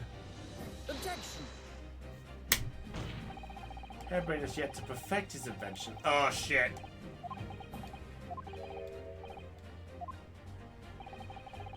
I get the feeling. Objection! I get the feeling that was the wrong one.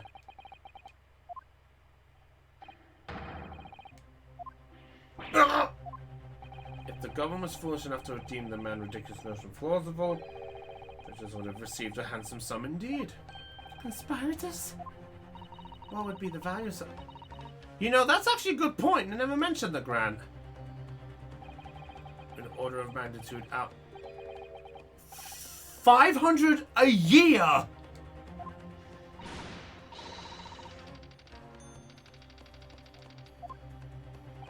He's noticed an increase in bogus public demonstrations in the field of science recently, and plenty of scientists arguing with each other to get the largest sum of the funding gig.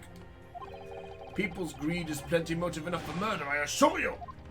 Okay, he's a problem. But a valid one at that. Sounds please, you must believe me! Objection! No matter how unbelievable this hypothesis may seem to you, ladies and gentlemen, the fact remains the victim was transported instantly into the tower. Which means the experiment was a success. Yeah, I don't know that one. Barak. And therefore, the only person who could have committed this murder is the accused. Ah, Barak. I was waiting for the double end.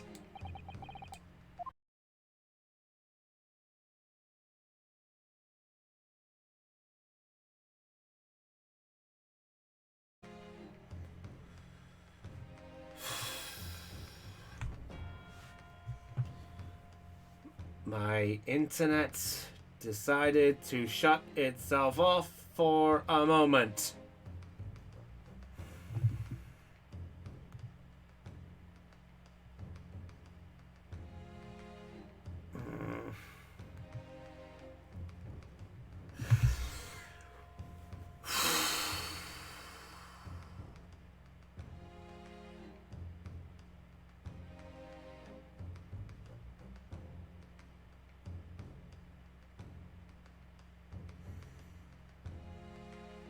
That's good.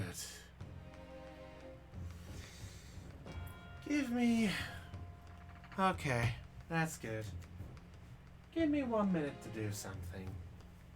Just once. Just give me a minute.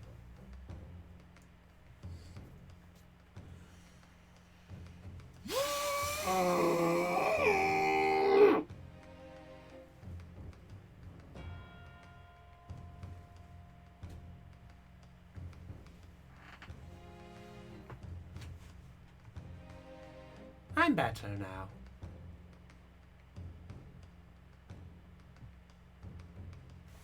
Okay. New witnesses. Which are there on the public stage before the very eyes of the spectators. Now, my learned friend. Uh-oh. It's time for you to make your own stance clear.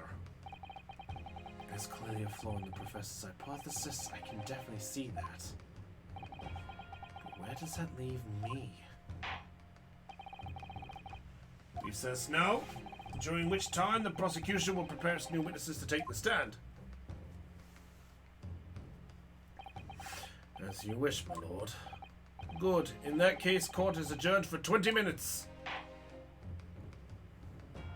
Very well. Wow. Got to that checkpoint rather easily.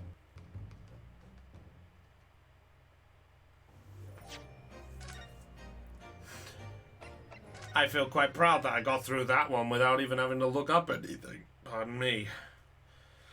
Alright. Give me a moment, guys. I'm just going to go grab a glass of water. Yeah. I'm having a hard time too. In a different manner.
And I'm back.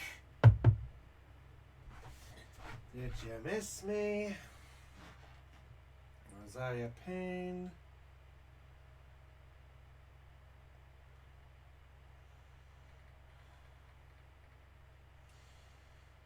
That's nice.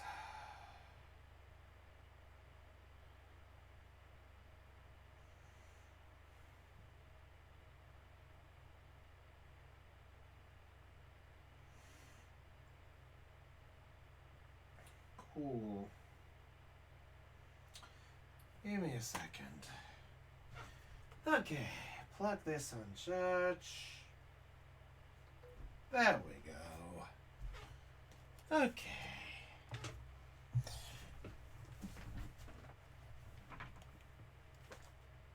Been a while since we did this.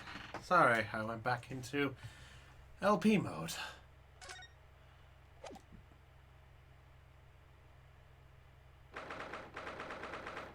Okay. There we go.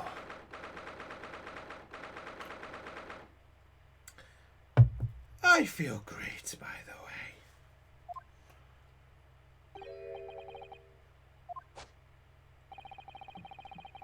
Ringing just now, or rather.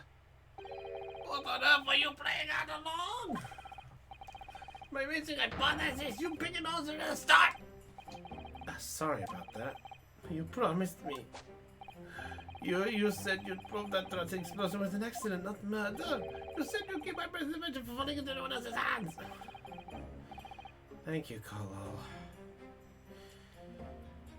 Sorry, I'm gonna go off on a tangent here. Please excuse me. But there has been a lot of shit that has been going on for the past few days. To be specific, my manager and my supervisor have been arguing with each other and people have been dropping out, so my workload has been increased at work. So yes, more money, but it means I don't have time to do D&D stuff, which kicks it out on the toll when I don't get stuff done for that. Caitlin cannot now do any of them because she is now working a second job to earn financial part, which means I need to find someone else to fill in the slot because Lena can't do it. And now I've got to sort out more work because shit's going down the fan and it's just as it is.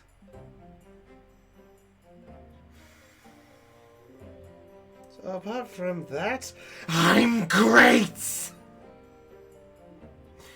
And when your own fiancé, who can't turn up to these things for the past few weeks, when you try to think about it and you gotta sort out people who can't be there! Whether it's your own fiancé at Pokemon sessions, or friends who can't make... Oh.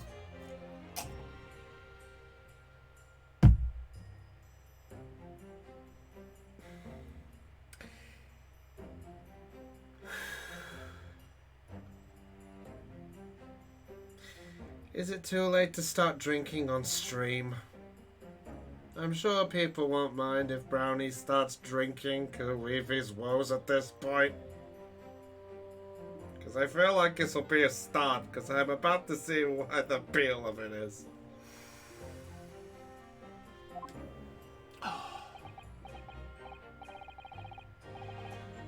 Promise you're right. I said that I believe in you and fight for your freedom to the very end. But I also told you I was no scientist. I don't understand your hypothesis. I'm doing so. Thank you. But if I just run through some equations, yes, you see, it's because my work is incomplete. Perhaps it is. Nevertheless, a man died as a consequence, didn't he? Oh no! And the penny just dropped. It's all my fault. I have no right to blame you for my failures. Disaster, not just as a scientist, but as a human being! Well, that might be a little over the top. Well, we're on the subject. What about Bardock? He's being awful! Claiming his old university friend to be a murderer, you mean? It's a disaster, not just as a prosecutor, but as a human being! Oh, but no, wait. He's a Reaper, isn't he? Perhaps he's not classified as Homo sapien anymore. Glad that's cleared up. Can I double check something with you? Huh? Yes, what? The machine and demonstration you prepared, they were based entirely on your hypothesis, I presume? There was no trickery involved. I drew the plans for the machine with my very own hands. Every line was painstakingly drawn with the firm belief that science is the only future.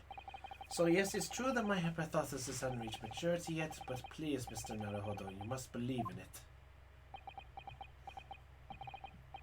Alright, Professor, I understand. Well, back we go.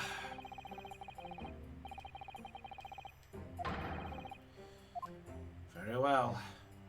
Curious, how did they get the information if they're both there? Strange, if the professor's hypothesis is sound as he claims, it leaves him as the only person who could possibly have killed the victim. But on the other hand, Mr. Sholmes was adamant. Radical implementation such as were attempted by the professor to the opposition is quite impossible.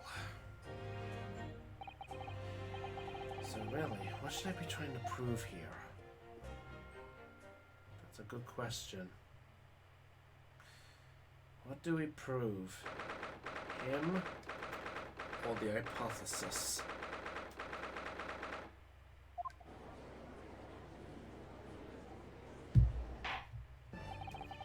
Alright. This is of the court. Counsel for the defense and prosecution. Are you ready for the new witnesses to testify? The prosecution's ready, my lord. As is the defense, my lord. Van Sykes, I believe these next witnesses saw the demonstration on the day in question with their own eyes. Indeed they did. Would have it, one of them is a police detective. So the testimony we're about to hear can be considered highly reliable. Perfect, a detective of all people. The prosecution stance remains unchanged, though it ended in tragedy. The demonstration on the day in question was scientifically sound. And consequentially, the sole person with the opportunity to agree this act of murder was the only other individual to have been present at the stage at the time, the accused.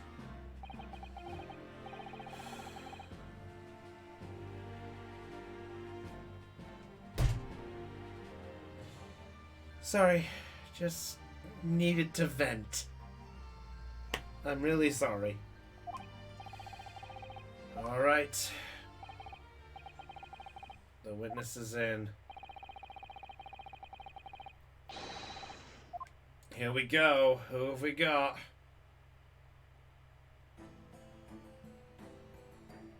Whoa! Gina! Witnesses, state your names and occupations for the court to hear. My name is Balthazar Loon. I am the impressiona of all the hot air balloons in vicinity of the experimental stage. My name is Wilhelm Gottschalk Sigismund Ormstein. I have come to see the great exhibition on the way from my home in Bohemia. Huh? Oh, he bought a balloon. Oh, I'm very rich. Inspector Gina Lestrade, Scotland Yard. I'm a great detective, even Sherlock Holmes agrees. Security duty at the exhibition, and I got to go up in one of them balloons. It was amazing. Gina, again. Well, she did mention she'd seen the disaster from up in the balloon. Okay, so confirm the balloon. And she clearly loved every minute of it. There were 3 balloons flying near the public experimentation stage when the incident occurred. 2 of these witnesses were in one such balloon at the time. Okay. You make it sound like they were in the clouds. It was only an altitude of circa 60 feet. Very low. Well, you can't see nothing if you fly too high, can you? 60 feet, about 18 meters then. Well, Bohemia knows any rhapsodies. Probably. Well, I mean, well, unfortunately, unlike that one, this one is not a poor boy from a poor family. He's sparing his change for every balloon he can get. Though why the mark on his head? It was an incident terrible. I'm only grateful that my balloons were not damaged. There's this huge bang from the stage, and then the next second, another bang in the sky beside us. And from amidst the smoke, a cage appeared out of nowhere. The cage, it fell from the sky like a stone and crashed into the crystal tower. I didn't get a good look inside the cage, but no one went near it after it crashed into the tower. Very collective account, I must say. Clarify something? There's a detail in the witness's testimony that I've not heard any mention of until now. Specifically, that there were 2 explosions. More precisely, 2 explosions in 2 separate places. When the demonstration began, the balloon carrying the 2 witnesses was around here. Okay, so that balloon's in play. There were other balloons in nearby at the time carrying other passengers as well, to be clear. So, power supply to the machine from the demonstration. The first explosion occurred. That caused the thing to go up. Birdcage contained the victim disappeared from the stage, and a moment later, explosion occurred directly adjacent to the balloon carrying the witness, and then it fell. Right. Not a balloon case. I was very surprised. Suddenly a cage appeared before my eyes with the person inside. The blast was so hot I didn't want to miss a thing, so I kept my eyes wide. Oh. Oh, have another balloon. Aww. I still have lots of money. Aww. Precisely, who is this curious infant? I'm told he is a young noble of Bohemian royalty. Apparently, he disguised himself in order to steal unnoticed. Yeah, I'm here in London on a sightseeing trip with my elementary school. We'll have the benefit of a child's point of view in the testimony. Do we really need that? Well, we've got one in the jury. I don't think it matters. Oh! Then I will ask. This is what I look like. Oh yes, I see. A delightful face, I'm sure. Yeah, everybody says so. Great disguise, then. The point is, the testimony of these witnesses further sustains the facts of the court. Explosion instantaneous kinesis was successfully demonstrated. More than until the arrival of the police, no one approached the crystal tower where the victim fell. Only the accused who was with the... Oh dear.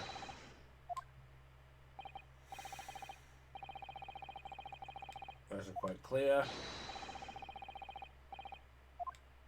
Well, here we go.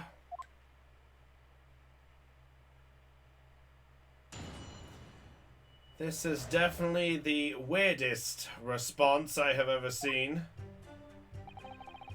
Incidentally terrible. I am only grateful that my balloons were not damaged. Hold it! Alright, Loon, what you got? Oh, Loon. Balloon. Hold on, what's his full name again? Balthazar Loon. Yeah. Loon. Oh, boy. He's an 11 young prince with the royal family became excessively long name. He witnessed the explosion of the Great Exhibition. Oh, the thing's back. My bellissima bambini. They're very popular, signor. Some people will pay £10 for one ride. £10? It's more than my annual stipend. £20 a month. That is my pocket money. Royals have all the luck. Got out there for free, I did. Played the old I work for emergency police card, you know? Detectives have all the luck.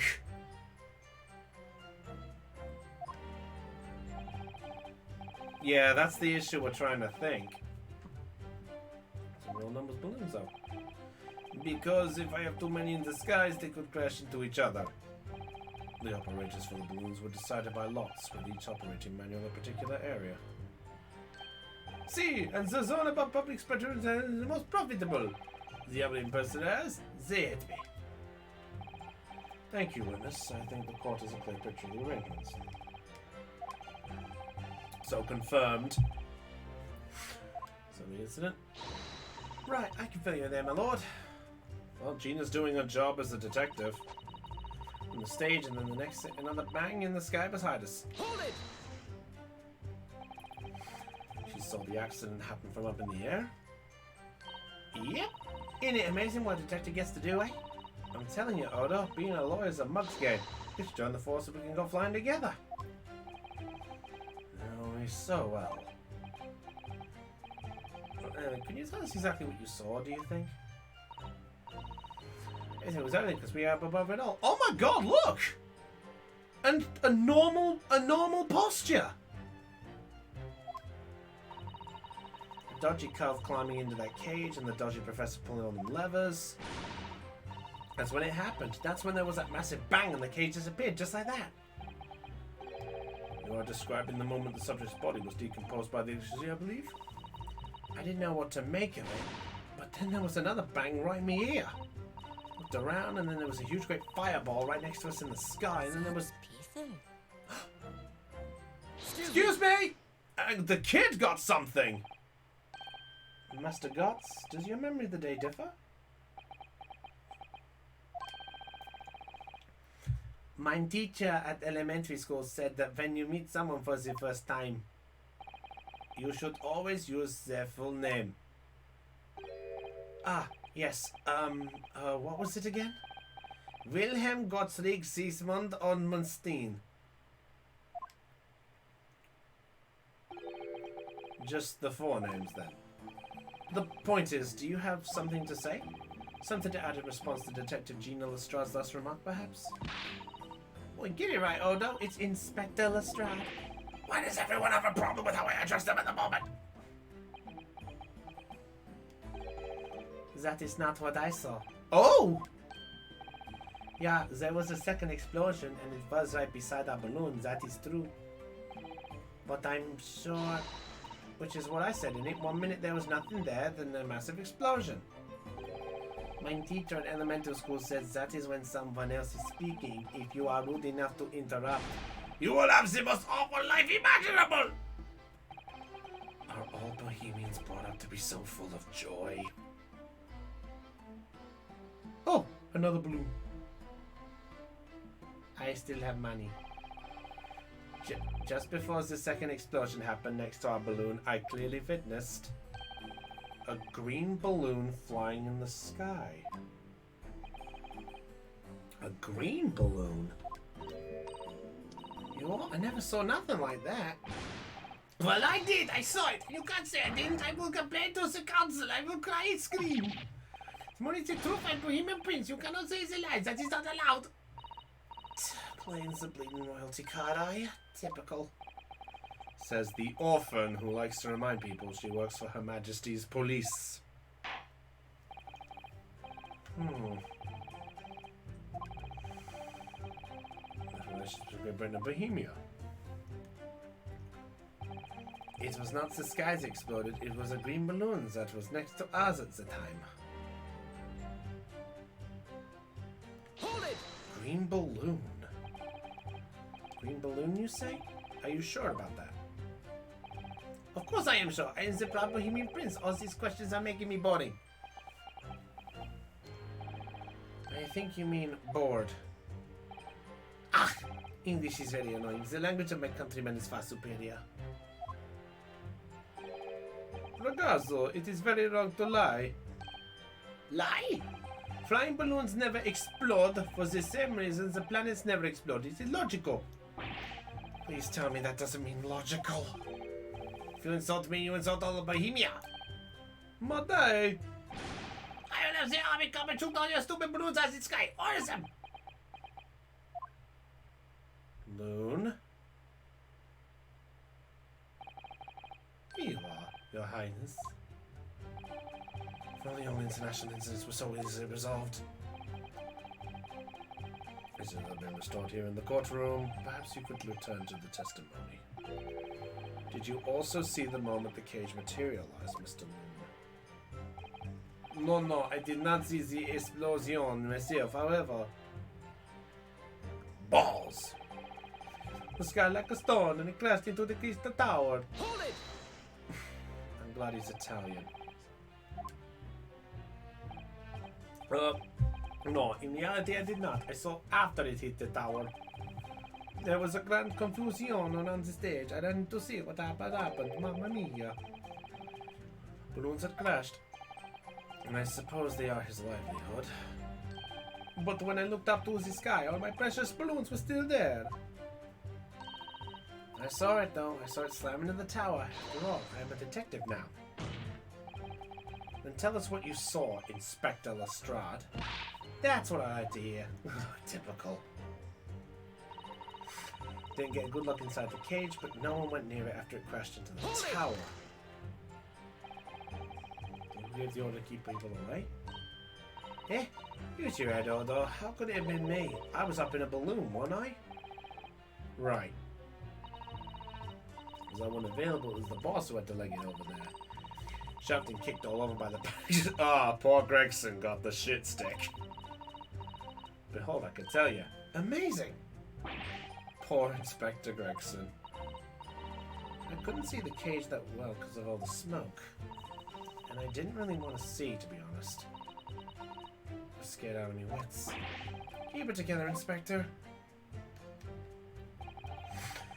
Really, is a sign the demonstration was genuine. Okay, so what if it was actually some kind of a switch-around trick instead? That would mean that the victim was never actually on the stage in the first place. The two explosions would have thrown everyone watching into panic for sure. I don't know what exactly saw at the time, but what do we have? Oh! Green cloth! Green!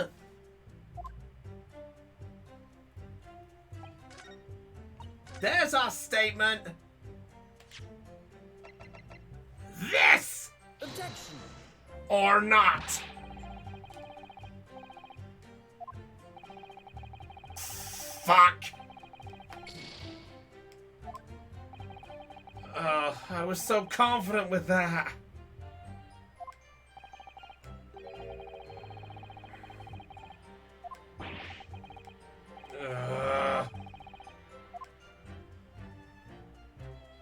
I was so confident in that.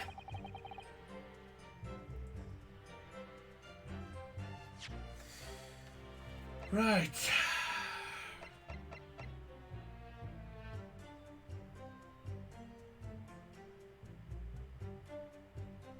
Wait.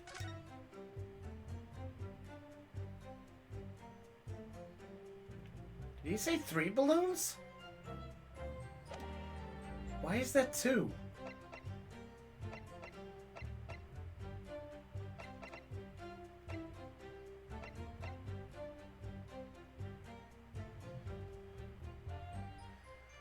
Oh, welcome back, Del.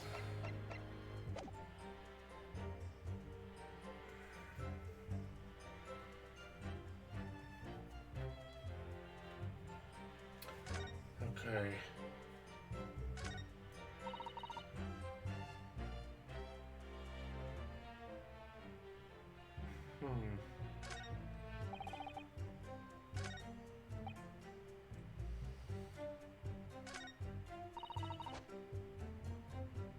Right.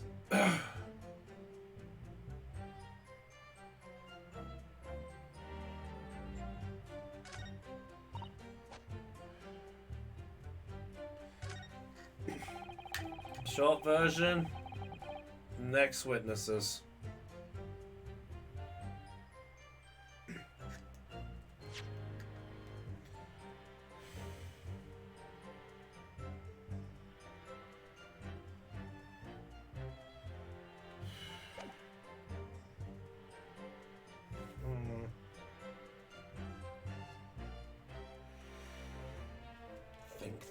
Think. This guy that exploded, it was a green balloon that was next to us at the time.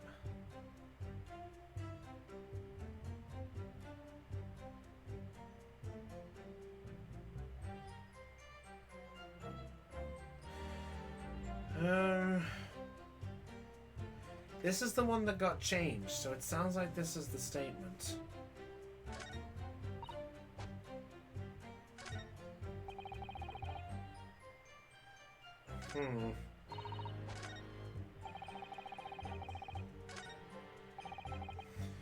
So, the stone in the tower. Aeon? You got an idea?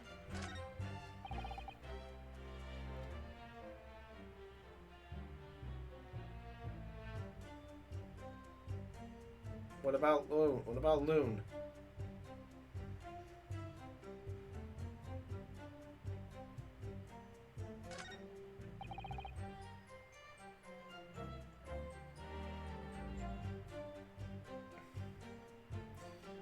Not being damaged. All right, yeah. Hold it!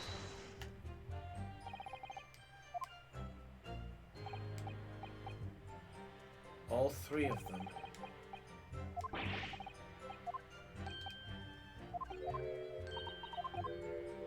Okay, he's definitely said 3. So he definitely said 3.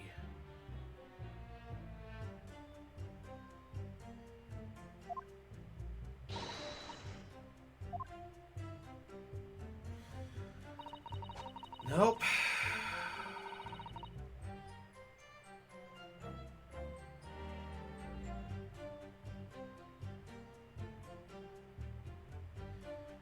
What am I missing? What am I missing?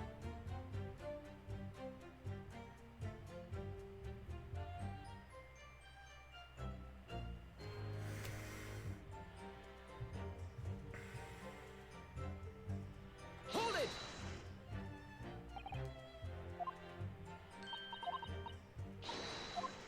Dang it. This one said she saw everything there.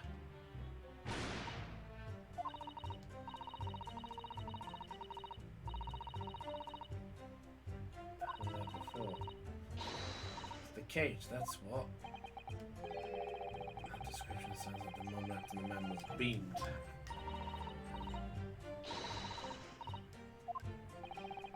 The person who actually saw the demonstration with their own eyes really believed they saw something miraculous taking place.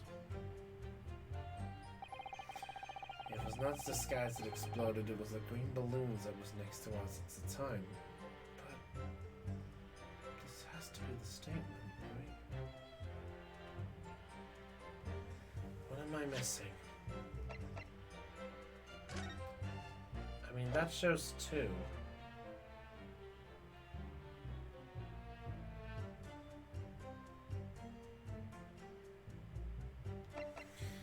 This is definitely proof that this happened. It's bugged me. Objection. Nope.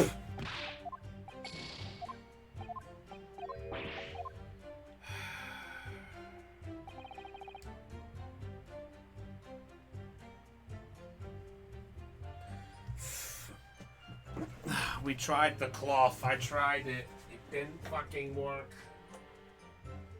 Fuck it. Fuck it. I will call myself Dumb Bucket. I don't care. Why not? I'm not stressing my shit anymore on this.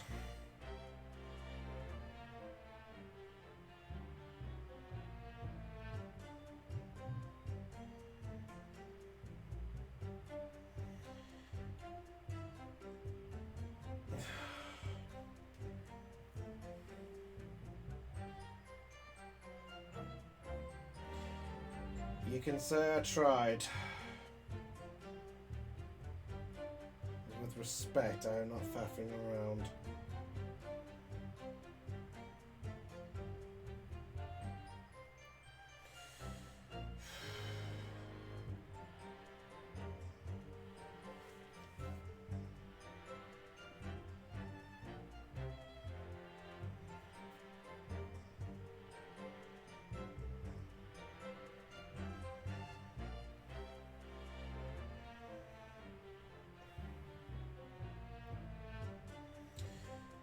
Right.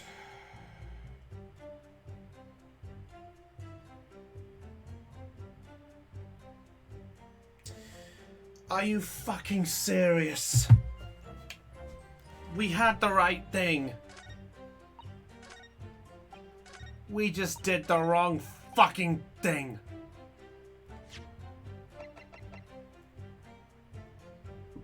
This. Objection. Right evidence, wrong line. I knew I had the right evidence.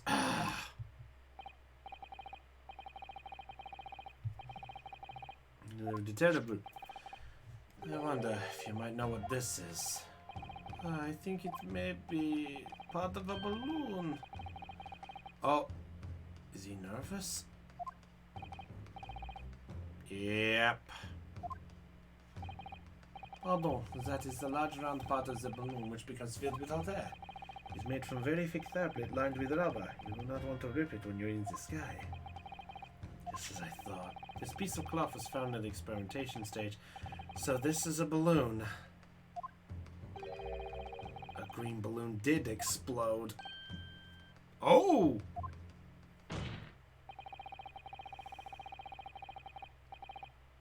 Oh. So you... Oh, right. Yeah, thanks, Eon. I didn't listen. Yeah, okay. That's fine.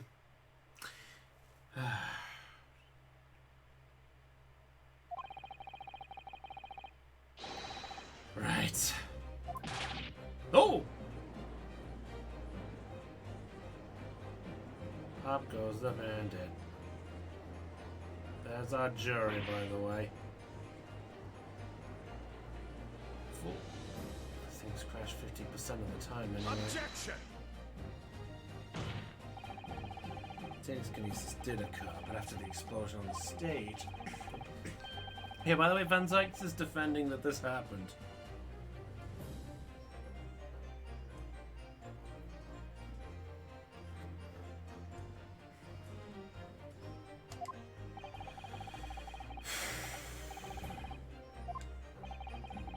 Unfortunate traffic accident, as it were. Yep. Oh, Loon did. Still on? Isn't that I a liar? That person's died in the balloon accident. You need to get fired up, Mr. Loon. The victim was the sole fatality that day. That's right, and I prove it. Balthazar Loon is not a liar. There's no such balloon in the sky. It's not possible. Saying it's impossible? Why? This court has more important matters to discuss than the number of balloons that were operating that day. Objection. nobody appears to have known anything about this other balloon until now.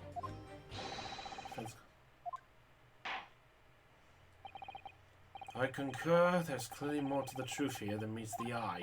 It's imperative that we clear up the issue of this phantom balloon, I feel. Witness, you will give supplementary testimony about the balloons you are presenting in the exhibit. Grazie, my lord. Alright, here we go again.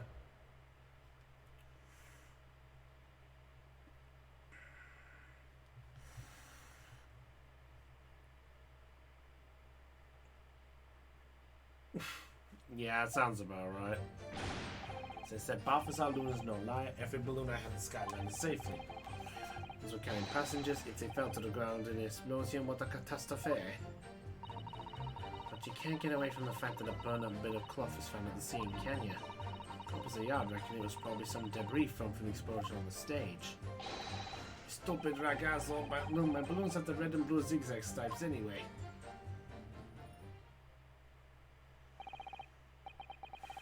Right.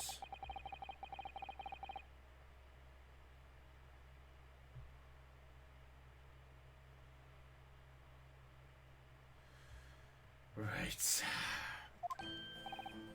Exactement. Oh, if you ever saw a balloon in the first place, I do not like the sound of it. It is very bad for business. I have a good mind to sow the land of Bohemia. Uh-oh. Uh-oh.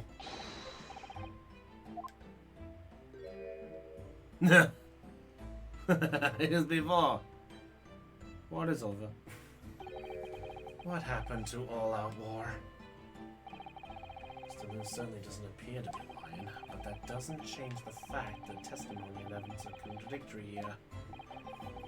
If the defense is unable to find fault with the witness's statements, the court must consider them the truth. Think long and hard on that, my learned friend.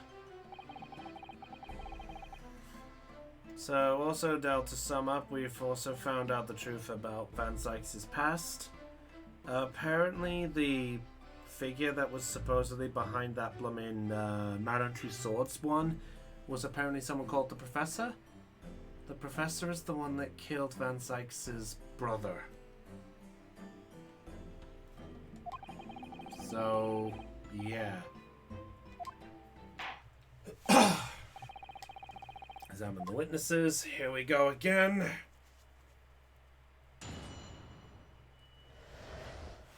Right. Here we go. As I said, Balthazar Luna's no liar. Every balloon at the sky landed safely. Hold it! You couldn't just... How do you forget the one that backbeat? Senor, I might not notice if I was giving 100 lentils and one was missing. But we are talking about 3 enormous balloons. Do you believe I could make a mistake on something grand and expensive? I took the liberty of having Inspector Gregson check this gentleman's warehouse. I have the report here. Clearly says a total of 3 balloons. Well, confirmed 3 balloons.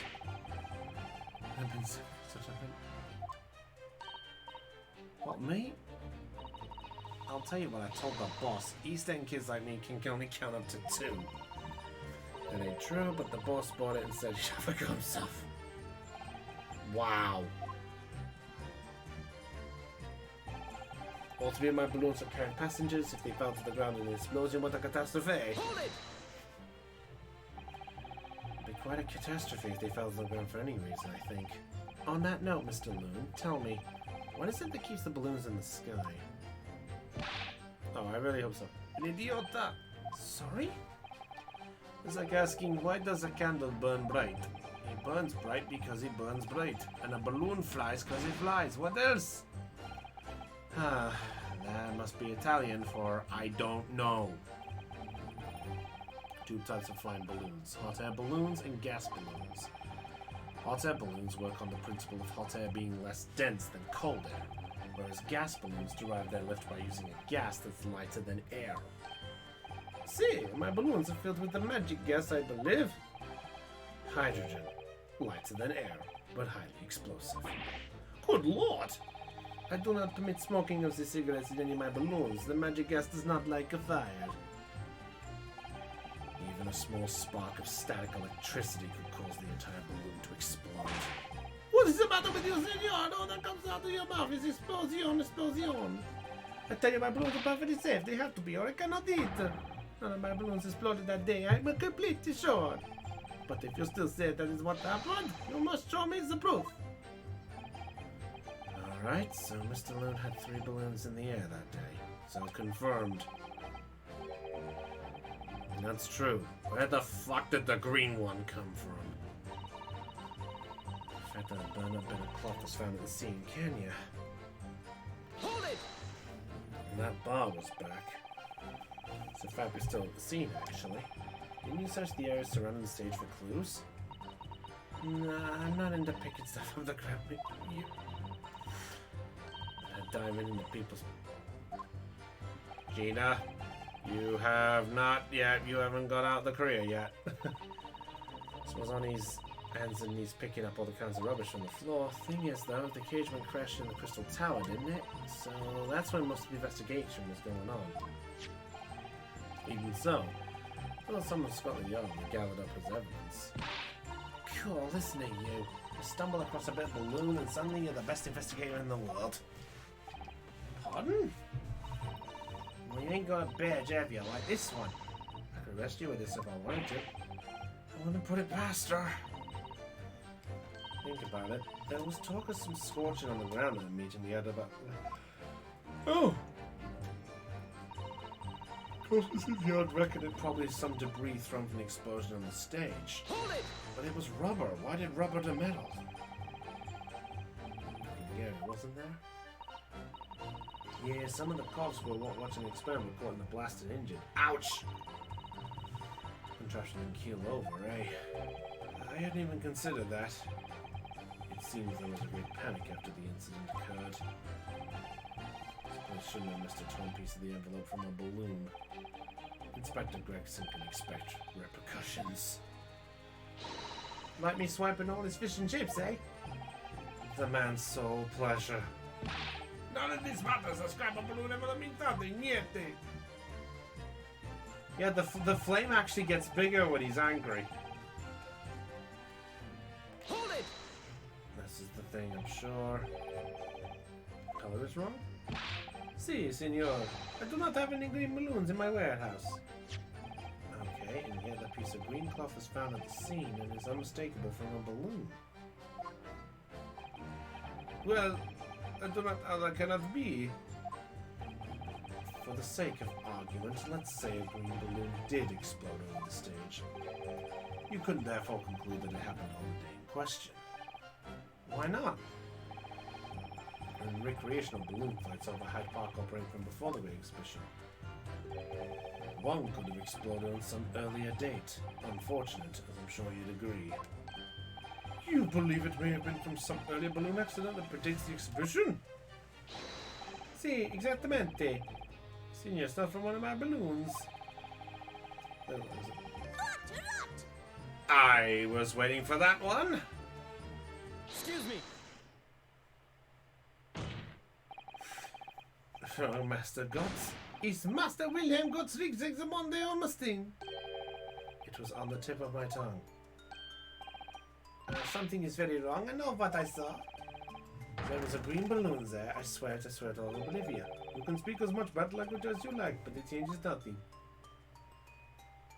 That doesn't change to buy a balloon. Tell your parents to punish you, eh? Perhaps we'll let the judge decide when it comes to punishments. Evidence? What is this evidence? To give a simple example, young man. A photograph, for instance. Some tangible proof of what you claim. Well, why didn't you say so? Oh. What?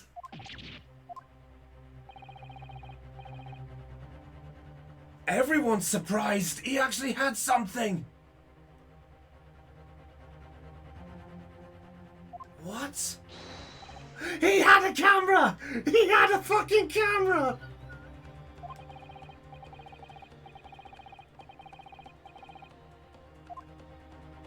He had a camera! He had a camera! Yeah, one picture! He got one! Riding a balloon after that invisible body experiments. Shows that photograph? Of course! And then you will see they are not lying! That is a balloon.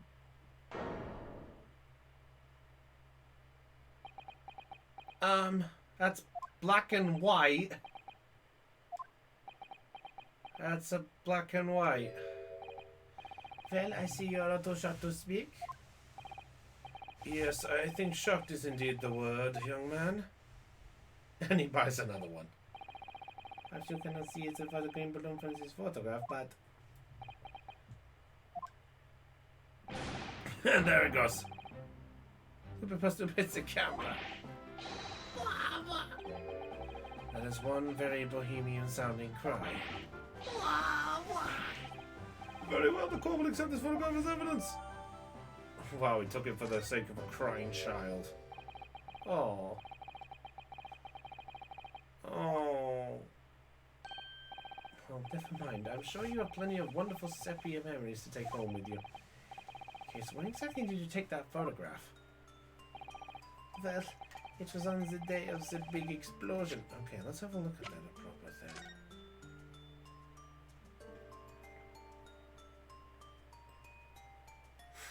Wait a minute. What the fuck is this? What the fuck is that?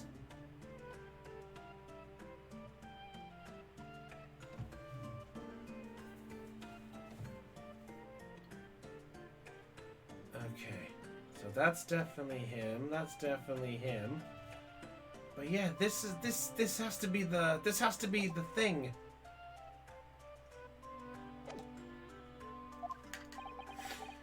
You don't say. Oh, you asked him. Then I pressed the shutter release. There was this very loud bang. Then a hot wind rushed over my face. The hot wind, the balloon.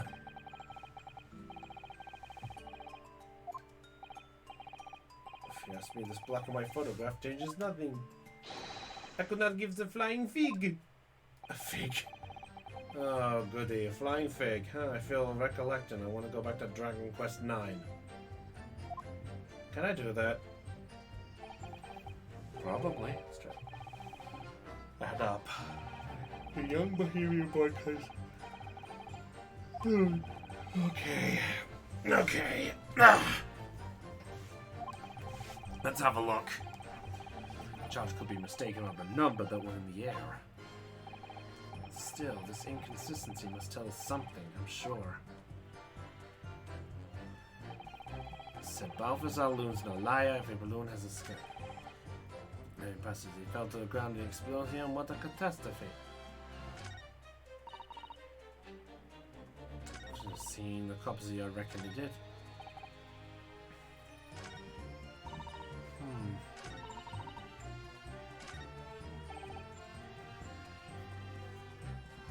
Wait! Wait a minute, wait a minute, wait a minute, wait a minute! Humor me.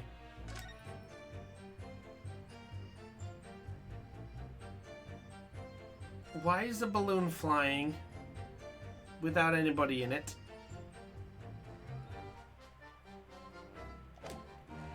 Would this be... this has to be it. Objection! Booyah! That can't tell us the color of the balloon, but it can tell us something else, something crucially important. What? It shows the pictured balloon wasn't carrying any passengers. Oh my goodness, you're right. Balloons would have been carrying passengers. They were just sensing otherwise. See, they're over pleasure for seeing the view. My balloons only fly with passengers. Which tells us the pictured balloon isn't one of them, so when the incident occurred that day, there was a fourth one! Scream balloon! Mamma mia! Yet I can only tell you the one thing. If this balloon was not carrying passengers, then it was not one of mine. Oh god, that's scary. Objection! There are illegal tradesmen everywhere you care to look. Only one such entrepreneur decided to capitalize on the opportunity presented by his mission. Parade balloon flights on Mr. Loon's patch without him realizing. See, the competition tried to steal my profits. I did not this because of the experimental that went wrong on the stage. The fourth balloon exploded the very same moment Sussman was beamed through the stage below. Right, so them scraps that fell to the ground after and left them scorch marks didn't come from the stage at all. It was bits of balloon raining down. But because no one was in it, it didn't get no attention. Carrying no passengers silently floating over the experimentation stage. Objection! So it's nothing more. A stray balloon carrying no one and operated by some rogue trader. Clearly has nothing to do with the case.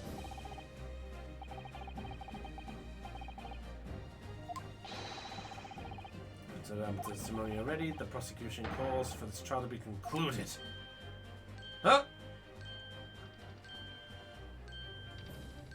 Uh-oh. Not to the truth yet? No, I can't let this opportunity slip away. What else can it... It's that bolt! It's gotta be that bolt! It has to be that bolt of light! Objection! Decisions yet. The photograph of Mr. Gotts. And one vital clue. What's that? A vital clue? Oh god. If that mouth opens any wider, I swear you give the Venus flytrap a chance to comprehend itself. Objection! Well, past the more pointed possibilities, it's time for definitives. Now, so tell the court. What is that? The owner, the color, the cause of the explosion. It's gotta be the cause of the explosion, right?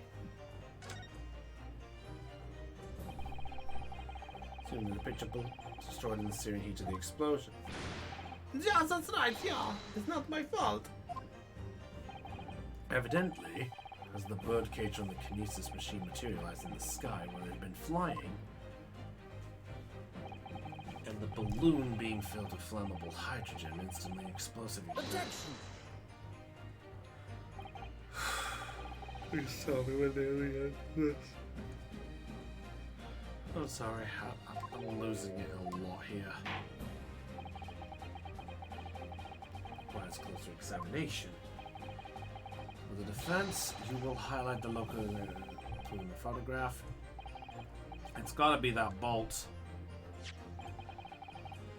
Closely, it's plain enough to see, and what's shown is linked to another piece of evidence we have. The crossbow.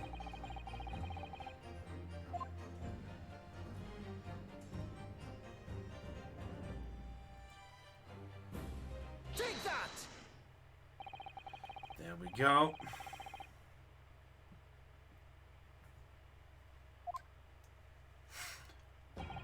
If you look, you'll notice there's a bright white line that appears to point directly at the balloon. Most likely you were caught incidentally on the film.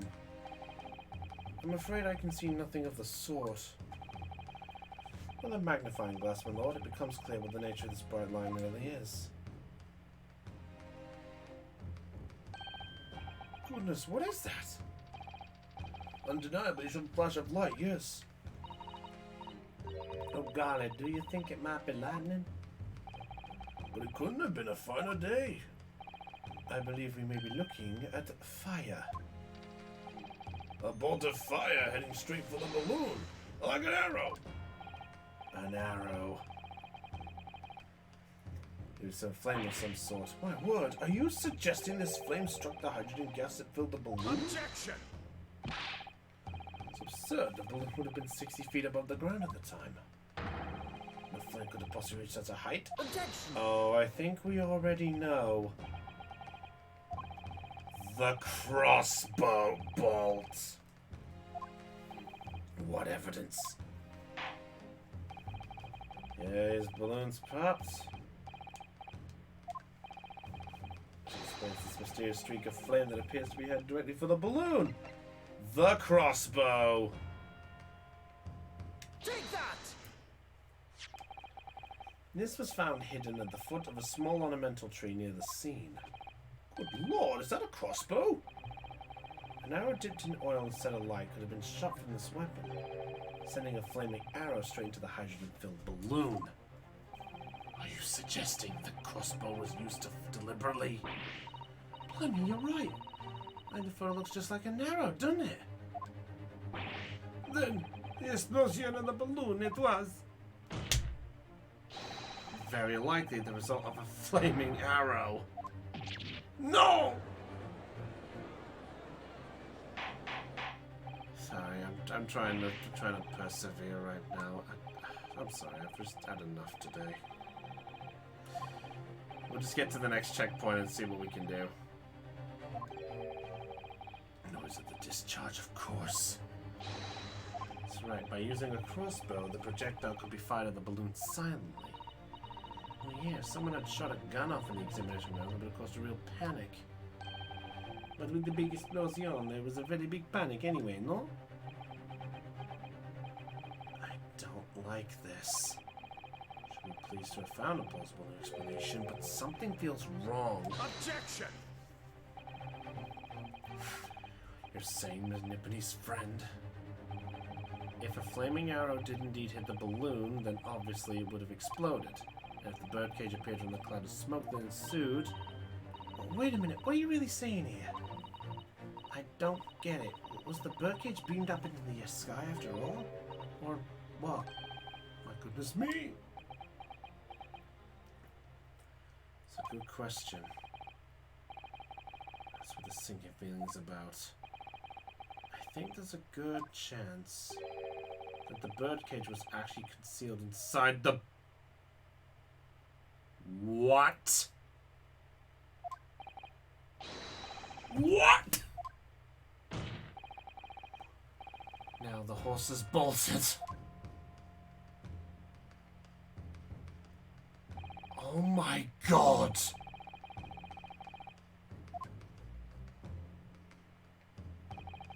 On stage, when the experiment was started, the birdcage and the instantaneous kinesis machine disappeared in a cloud of smoke. At that moment, the flaming arrow was fired from the ground, hits the balloon, and the birdcage comes out of the balloon.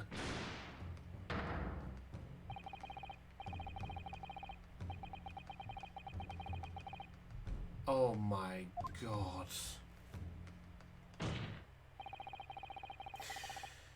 Jeez.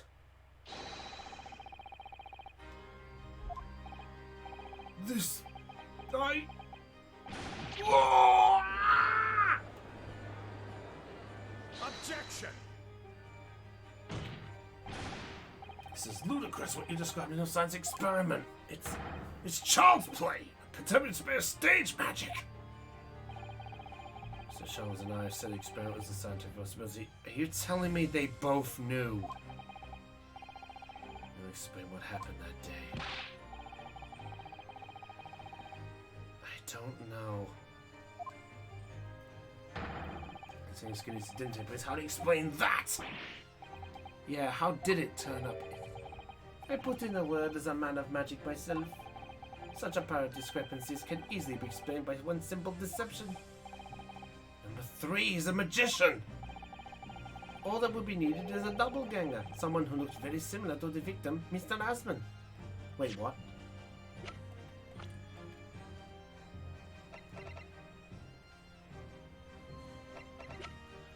Do we have anything that looks like Mr. We don't have anyone who looks like Osman.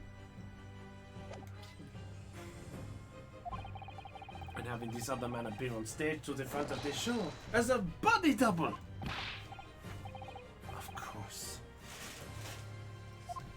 Fact, Susan must have been inside the birdcage that was concealed in the balloon at the start. Objection! Balloon would have been... Yeah. The Waxwork Museum!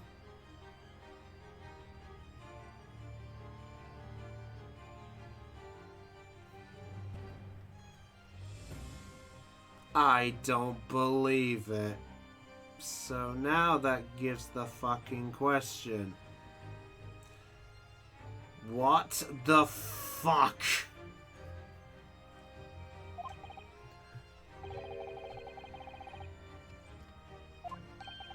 Not necessarily. The explosive force of the balloon gas would much depend on the mixture ratio.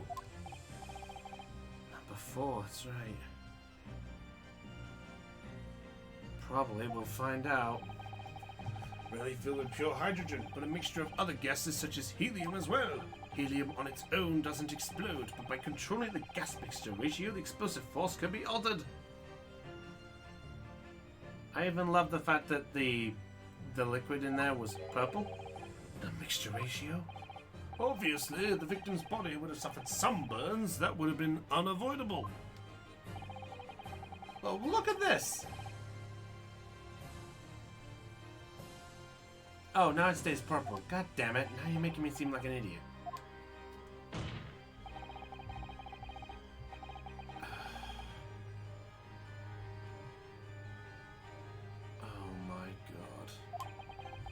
Explosion that engulfed the stage at the start of the experiment was no accident. It was part of an elaborate deception to make it look like kinesis occurred. Oh, goodness me. If we accept that what happened, it means the victim, Mr. Asman, was never present on the stage at the start.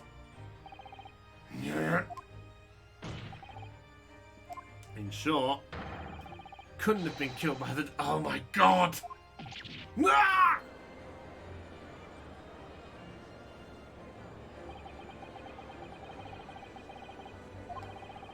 Sex can't credibly maintain that Professor Harbin's a suspect now. Huh?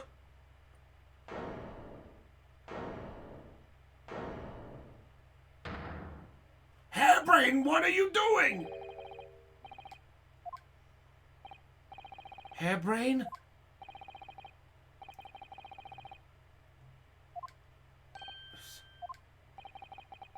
He's saying to keep the mouth shut. Did he know? Did Hairbrain know?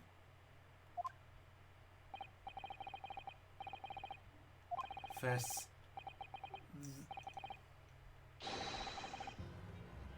What? What? What are you doing? What are you doing? What? What the fuck? It's the grant money. He fucking did this for the grant money.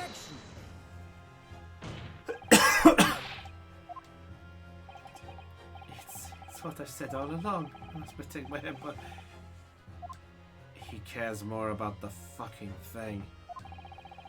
Typical. Case number 3 has another fakery. And he wanted to prove it, but then it would all be over. My beautiful hypothesis would be laid bare. I mean, the indignity of it.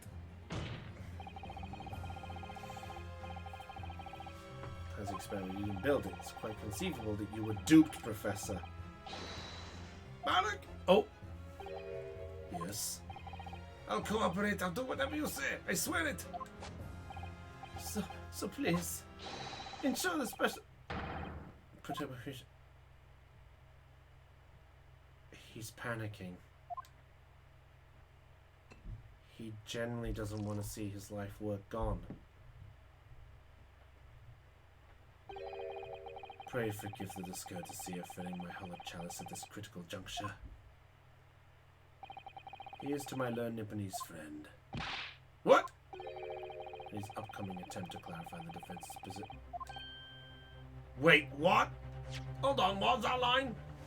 The defensive position in light of the accused's confession.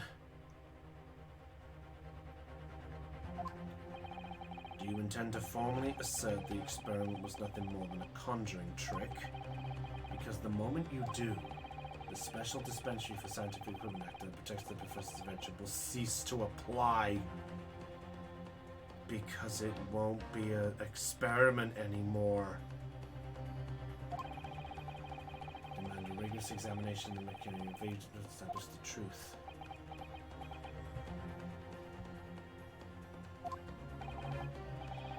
If you acknowledge the machine is a genuine instrumental in the victim's murder, any chance of investigating will be crushed and the confidentiality of the professor's hypothesis preserved. Shit. I get a feeling this is a choice. Actually asked of me was to prove that the explosion on stage was an accident and protect the secrecy of the hypothesis. There's no way to do that without implying the professor's guilt. Do I protect the life of innocence? Or seem condemned? Either way, I can't afford betraying his trust. Long enough isn't talking your trade, my learned friend. Or has all knowledge of English escaped your confusion Nipponese mind?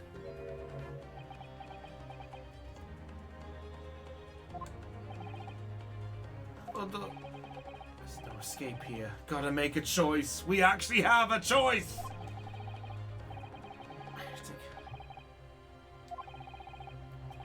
The defense asserts the defense instantaneous kinesis was in fact...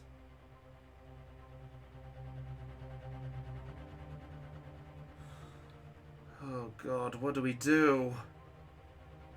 The obvious would be go for the trick to get the truth.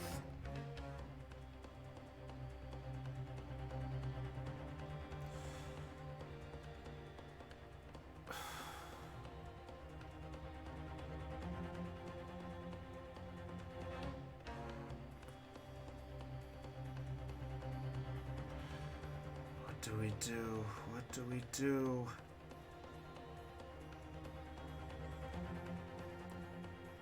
Proper?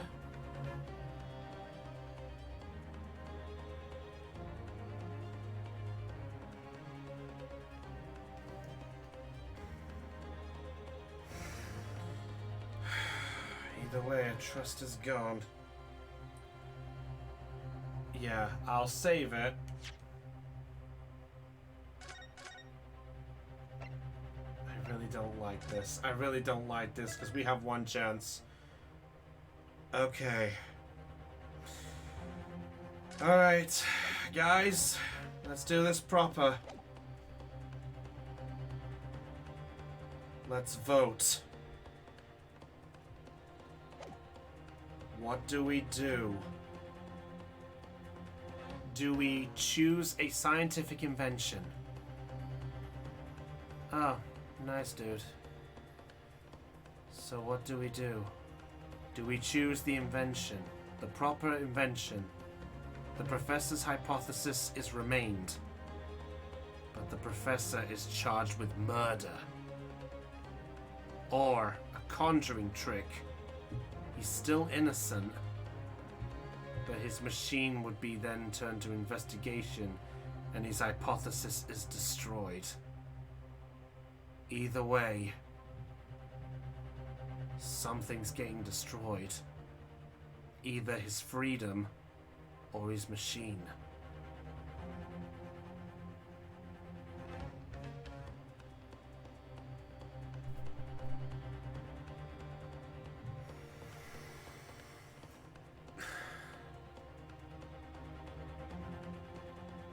The thing is, my walkthrough here, it's given the answer.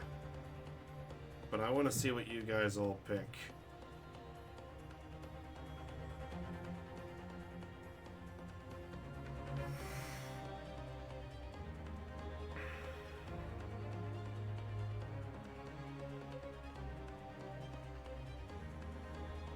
This is a tough one.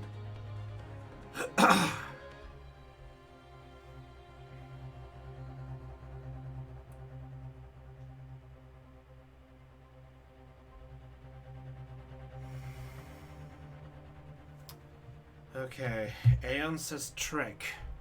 Cot says science. I'll hand it to the I'll hand it to the creator. This is a fucking predicament. Hence we can prove his innocence. So, Dell says invention. The answer is the trick. We actually have to declare it a trick. if we do the top one, the walkthrough says it, choosing the top option is a game over.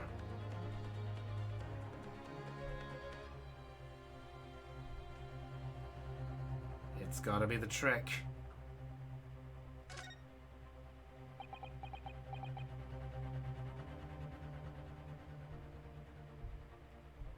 Yep.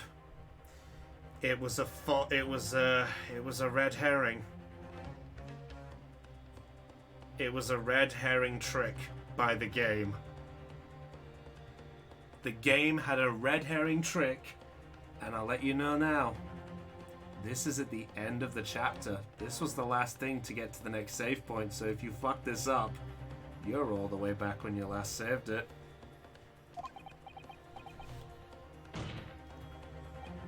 To confirm,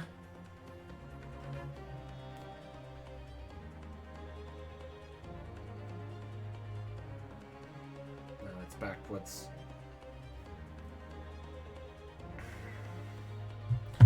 It says choose option 2, conjuring trick. I was looking through others and there was another one.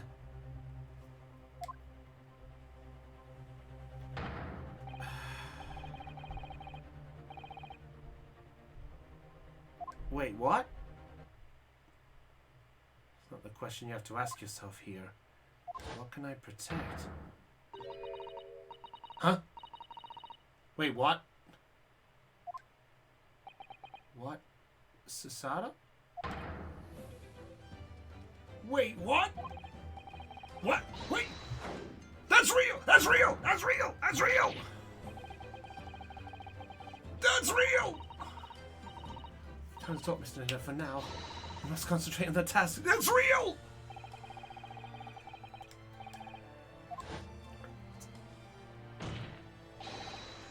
Hairbrain? Yes. Yesterday you told me that science is the pursuit of truth. Well, my job is to pursue the truth too. Yes, of course. And personally, I believe that you didn't stab Mr. Asmund. I think you've come to realize something yourself too, haven't you? That your experiment and the machine you built with the victim are questionable. The truth behind that is what we must pursue now. Ah! My leg! So, you finally opened your eyes. Did Van Sykes know? And as for you, Albert, you can't ignore this any longer. Having heard my learned friend's assertion, don't you have something to say? Burdock. Van Sykes. Gosh, I've never heard him speak that way before. So Sasato's back, right? Something I've remembered that's of relevance. What the fuck? On the day it happened, just before I began the experiment, I saw a man near the stage. A man holding that crossbow.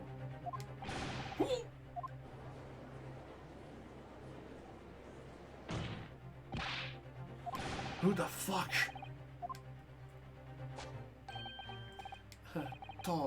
Taller than me, and thinner than me, with straight hair, straighter and whiter than mine.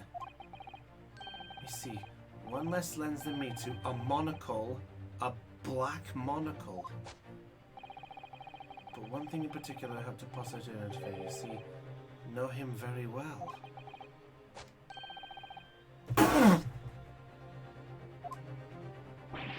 What? The engineer! It's the engineer! Enoch Drebber. What? The two of them? Not a name any scientist wishes to hear. That man's an abomination. Not a name Mimi Condra wishes to hear either.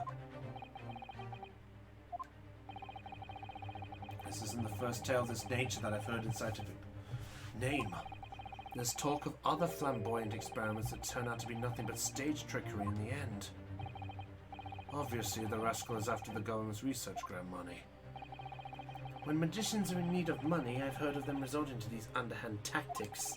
Some acquaintances of mine with experience of such things have mentioned Enoch Dreba's name before. That man is an engineer and a magician. Yes, we're dealing with an unreal... I don't believe it. A trickster! We've all been played like a fucking piano.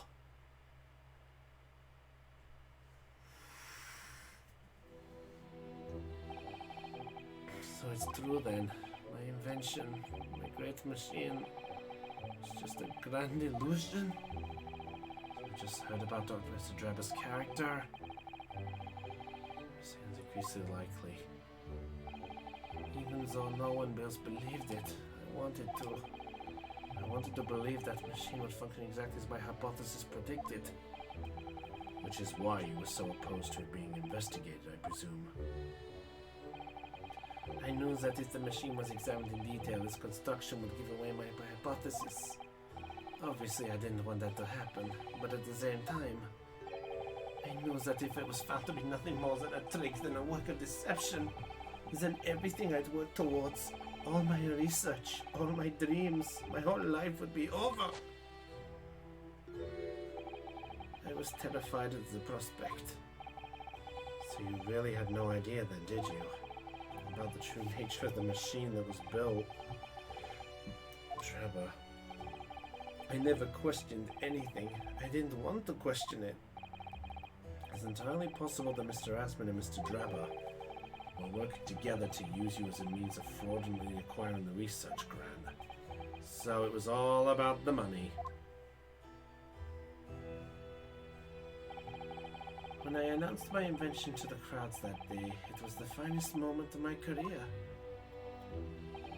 I pulled all the levers and turned all the dials in exactly the way Dreba had described. When the smoke suddenly started billowing out, I panicked. I didn't know what was happening. But I really don't know how the whole illusion was made to work. I don't know anything anymore. Jeez. One final point with you, Professor. Do you now consent to the prosecution making the necessary paperwork to release your invention from the protection afforded by the Special Dispensation for Scientific Equipment Act? Yes, please, go ahead. I'm very sorry. Oh, hairbrain. Shall have to suspend proceedings for the day. Lord Van Zykes, my lord. The court has newly been aware of another party's involvement in this matter is critical. So the question is, who... This is what... So the big question, who actually did it? Yeah, he wanted to clear his name. God bless him. With pleasure, my lord. Now, counsel for the defense. Yes, my lord? Oh. When we reconvene, I should be looking for one thing and one thing alone from you. Yeah, who did it? That the defendant is innocent of the crime for which he presently stands accused. I understand. Good. In that case, this court is adjourned until tomorrow morning.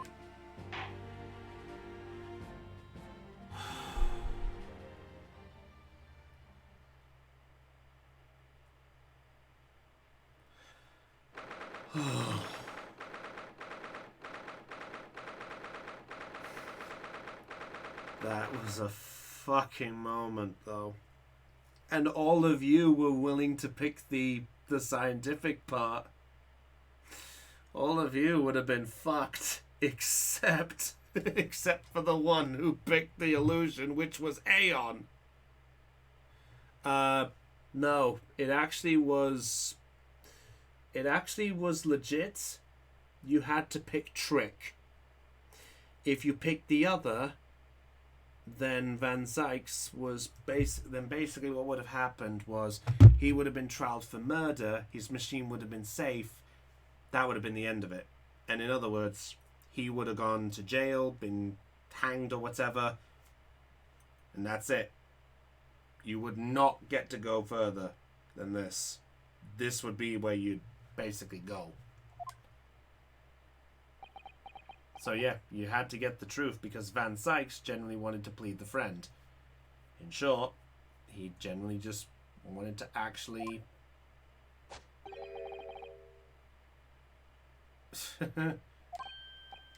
Uh-oh, we're dead. I'm What's wrong? You were right, I tricked you. You trusted me, I dragged you into my mess. Oh, how did it ever come to this? I'm so sorry. I was waiting for the sorry.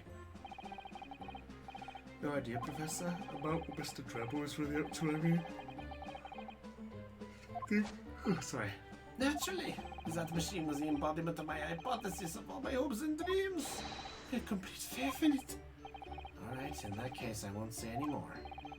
Now, sadly, the murder accusation against you still stands, so we must do as much investigation as we can before the trial resumes. Oh, thank you for doing so much for me. Oh, Airbrain. But now, to the other matter! Where the fuck did you come from? I've been late. Didn't you receive my postcard? I wanted to let you know when I'd arrive. Postcard? What postcard? Oh, you fucker! That's what Iris did! Especially when she threw me to the ground. Oh dear, I'm so sorry. I was just so happy to see you again that it just sort of slipped out. Maybe we could stick to more traditional displays of emotion in future. You know, hugs, handshakes, kisses, you know, the usual. Susie's train was late into London Victoria this morning, you see. But we made the coachman really whip the horses hard so she didn't miss the whole trial. She was in the gallery for a while. In the end, I'm afraid I couldn't contain myself. Glad you did.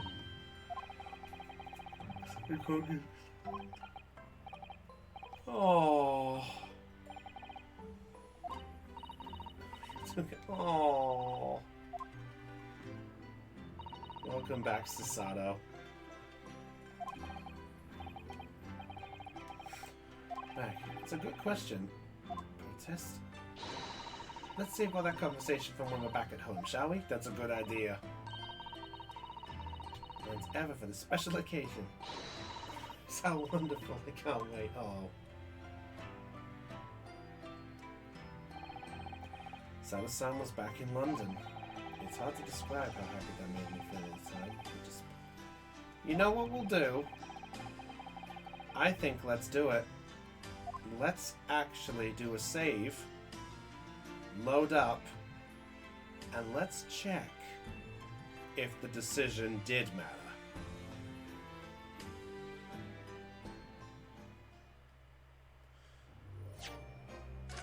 Let's do it. I want to see if it did matter.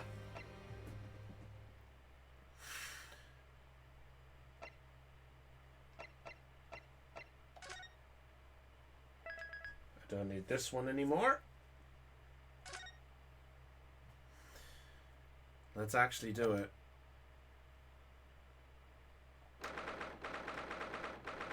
So let's go back to that. Let's load it up. Let's do it. Because it's going to pique the curiosity. Because it said it. Let's actually do it. Let's see if it actually mattered.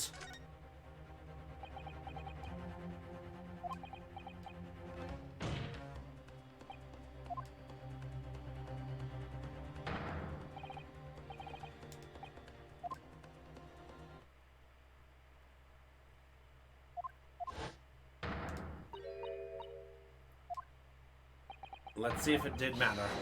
No!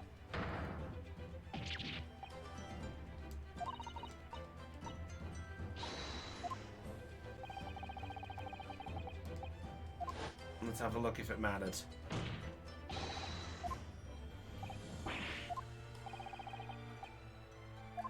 It's going through the text as normal. Okay, it didn't matter. Okay, it was a bullshit one. It was a fucking bullshit one.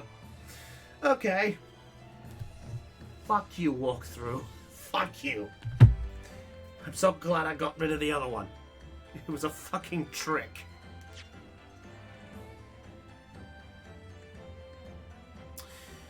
Well, so either way is basically saying, what's your morality? Do you care about the promise, or do you care about the truth? In short, it was the game's way of testing you. So yeah, physically on this stream, essentially what you guys all did is you basically just you guys who picked the scientific invention basically wanted to uphold his promise, even if it meant finding him guilty.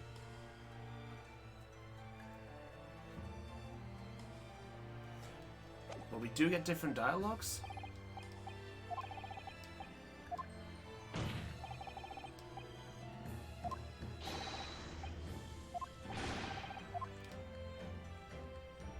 What? My leg! No, it's... Oh. Just one at least. Kinda. Well... With that... Let's load up the actual one.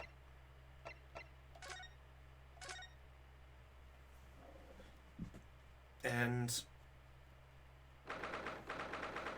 I say, let's do what we need to. Which...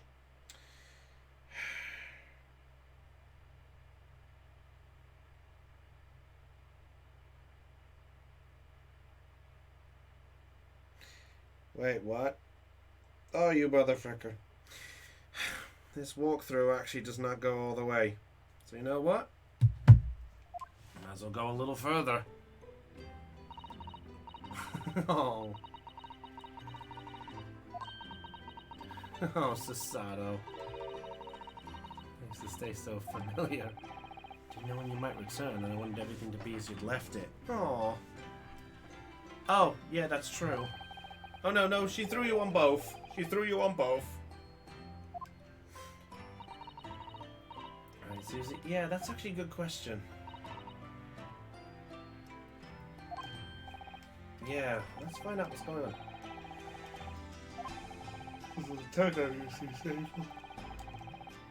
Yeah, let's find out the truth about that.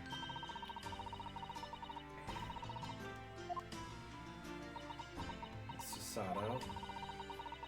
It was all a trick. My father was in fine health, and I'm obviously very relieved. Well, we're all delighted to have you back. You're up, actually. That's because of the International Forensic. Yeah, the other one. Safe and sound, and all that matters is I'm here now. After all, I haven't yet fulfilled my promise to you, Iris. Yeah, everyone wants to know.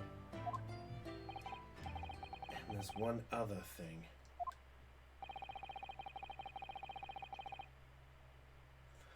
I'm so glad. Paying attention about you-know-who. Kazuma. Tell you all that I can. But first, shovel. Spade's been here since we first moved in, hasn't it? I'm sure I've told you before, Mr. Naruhodo. It's not a spade, it's a shovel. Shovels are for digging, that's for scooping loose material. It's a spade. The Great Spade Shovel War rages on.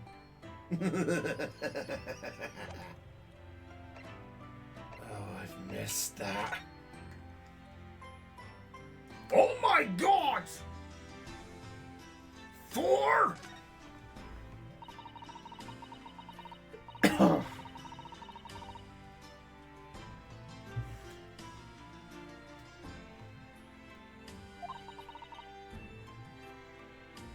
I don't think it'd be about it being alive. Ladder! No, it's a step ladder. Child.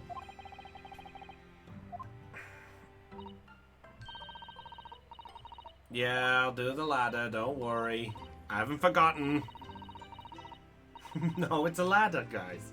Actually, great debate, let's do it. Step ladder or a ladder? What side are you guys on? Oh, wow, amazing! I wish I'd seen it. Don't you know? Yes, I suppose so. I want to play at being a lawyer now. I could wear a false moustache, maybe. I don't think any moustache could hide the fact that you're just 10 years old, Iris. I wanted to ask you, Mr. Sato. It's about the real reason why Professor Mikotoba summoned you back to Japan. I knew that it was something to do with that convict's loot we found in Mr. Natsumi's lodgings. The dog collar. Yeah, that's right.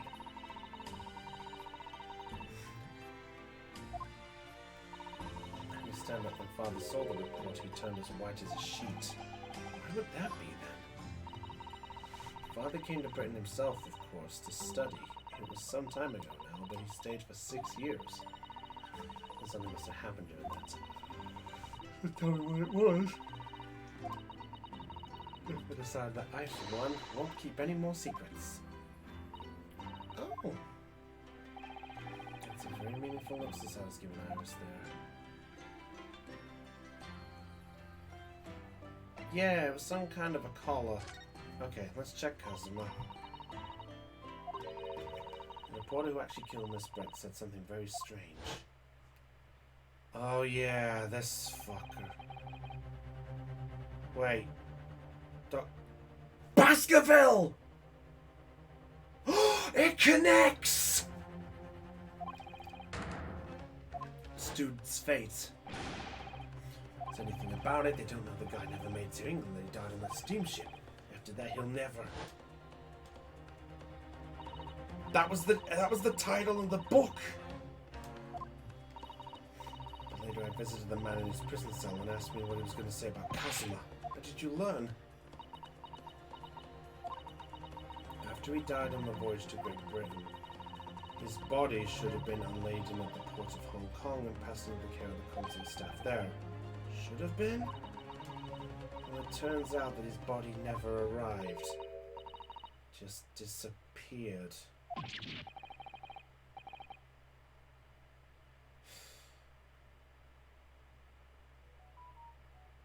I really don't want to assume, but I think I might have just assumed.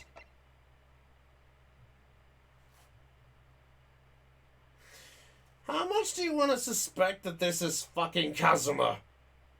If his body disappeared, this has to be him. Plus, we said he was familiar.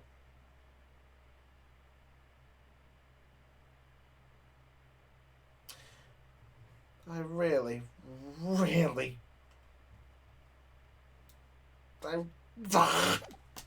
It's a hunch. To cover the fact up, it seems, they erected a grave on the cliffs by our hometown. Except Kazuma-sama isn't there. Did Professor Mikotoba know about this? Oh. Oh, they're still investigating. Yeah, that I'm trying to figure out. That's what we need to find out, if that is. And if it's not, what the fuck? The Kazuma mystery, but first, Giselle Bratt. Actions ended in me being wrongly accused of a crime. Yep. Ah. I'll forget as long as I live. Yep, that fucking case.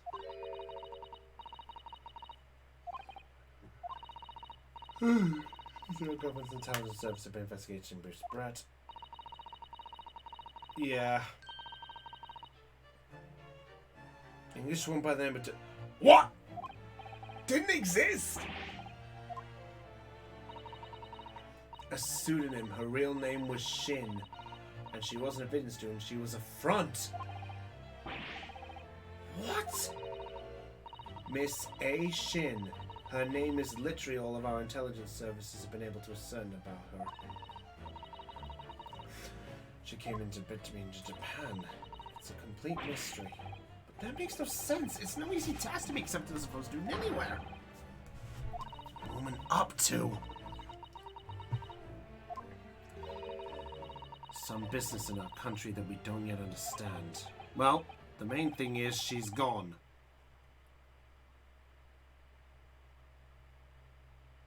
Wait.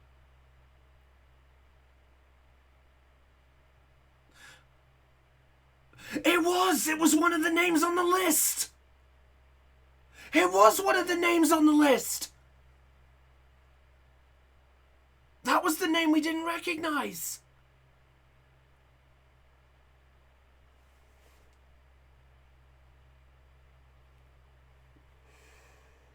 Oh my god! That's right!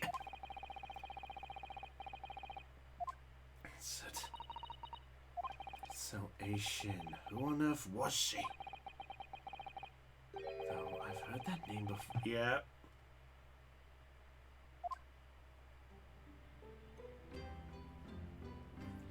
Yeah, Gregson's not dead.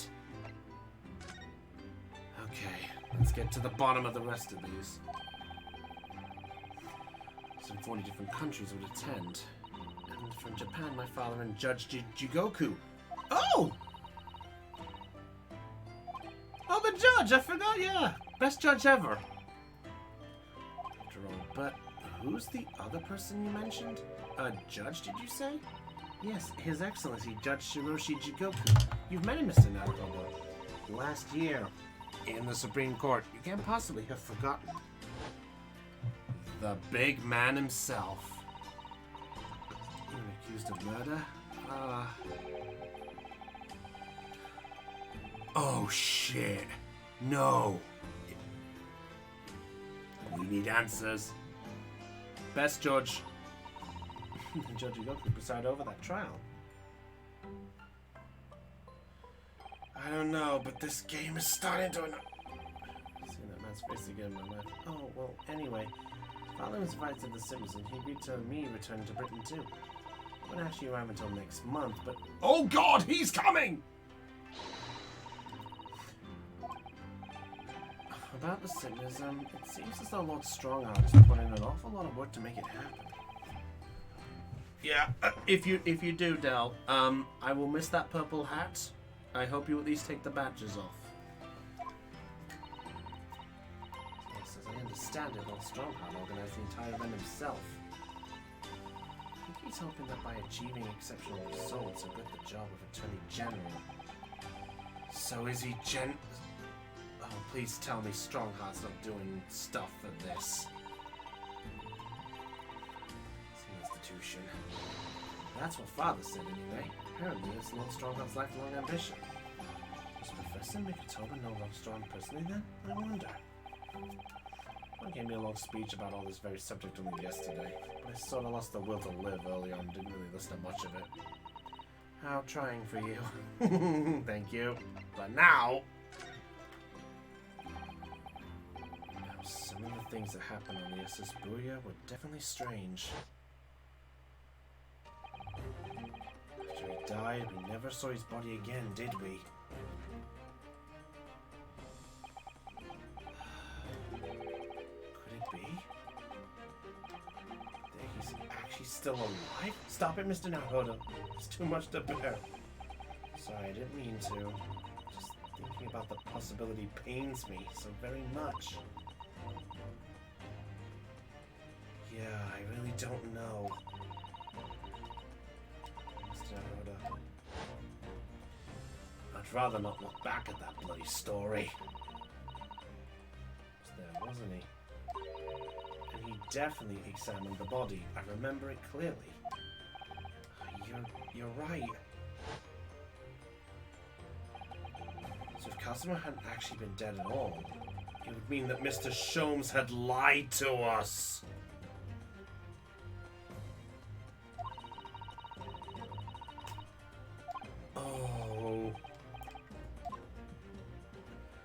What's going on? Somewhere. It wants to fill me with hope, but I can't let it, because if it turned out not to be true... Oh no.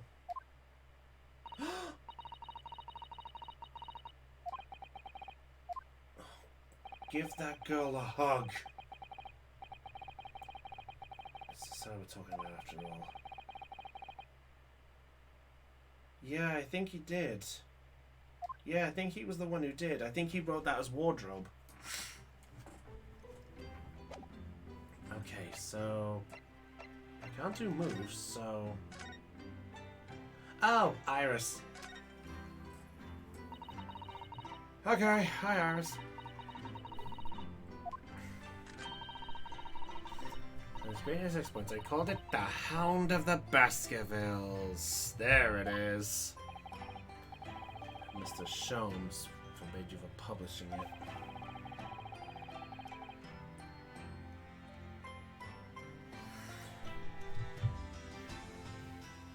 Naruto's set up? Shit. We need to check this. For some reason, you knew the title of it, didn't you, Susie? That's true. She brought it up.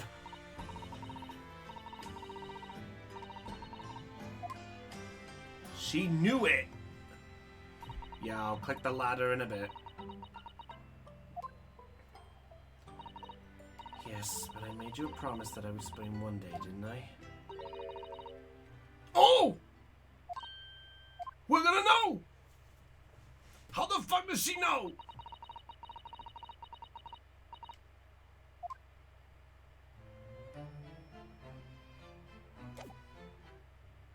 Okay, we'll do the ladder.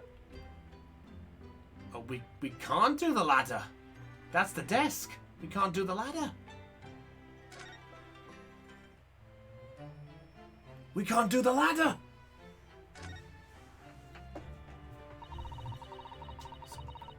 It was completely by accident that I came to know the title of your manuscript, Iris. It was a short while before we left Japan. I was cleaning Father's study and I saw something on his writing desk. A large box of papers. A label affixed to the box that was written in English. It read, "The Hound of the Bask." Her father knows of this.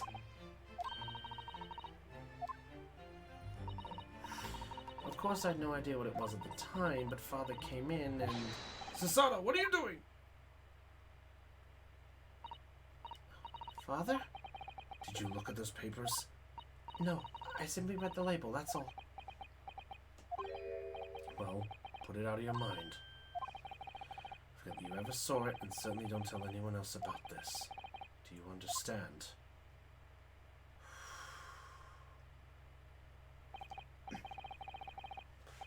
Let's get doing it in Japan. No idea, but when I heard Iris mention the word Baskerville that day, the title just slipped out. I would never have guessed.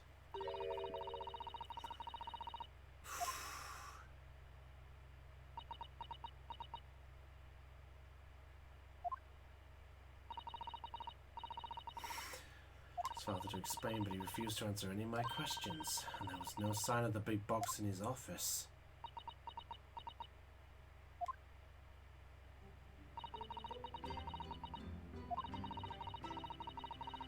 Jeez. I'm trying to explain myself to both of you. Oh. Please tell me you're not mad. That's a good question. I mean, oh, good girl! Here's Eam as well, so you're fully abreast of the situation already. Well, here we go again. The engineer responsible for building the elaborate machine that was used to effect the extraordinary trick. And that's something we need to know.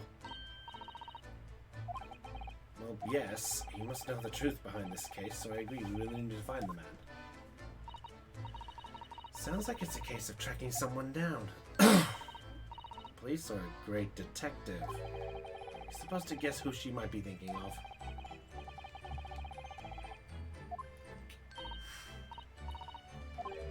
Is Iris not coming? The bricks eventually for the herb market. Well, let me know later how you go. Oh, okay, she's just gonna look after the house. That was a little abrupt. The pull of the herb market must be strong. Well, it's now back to the original 2. But first, let's go to Sholmes' office because Blackboard. Blackboard.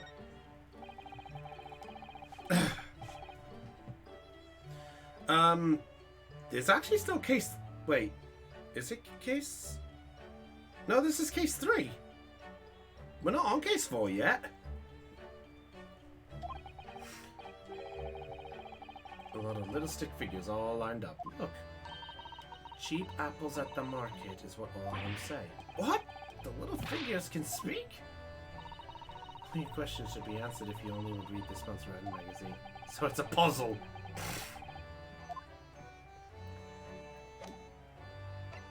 Yeah. Yes!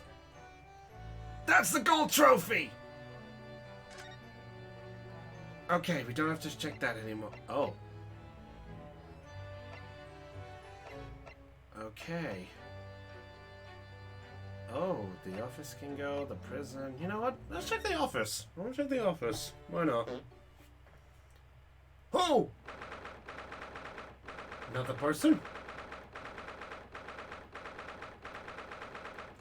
Interesting. Who's that? Her? Oh! Strongheart! The young champion of the court. You had some success this morning, I understand. And you've thrown the entire government into disarray as a result. Oh, you mean because of Professor Harebrain's experiment? Sham science being demonstrated on this great exhibition. The country's been made to look foolish, and now politicians are scrambling to respond. Lord Van Zyke's in Whitehall as we speak, giving an emergency briefing. Oh dear. I didn't mean to cause any trouble. None of this is your responsibility. The government is entirely to blame for being taken in. The special dispersion that prevents investigation at the scene will be annulled later today. Once that happens, my forensic investigation team will move in to deal with that scrap metal in no time. It's scrap metal now, is it? Oh! Oh, you look like a bundle of joy. Oh, you have the twin snake approach. Look, I see that little thing on her tie. Yes, thank you.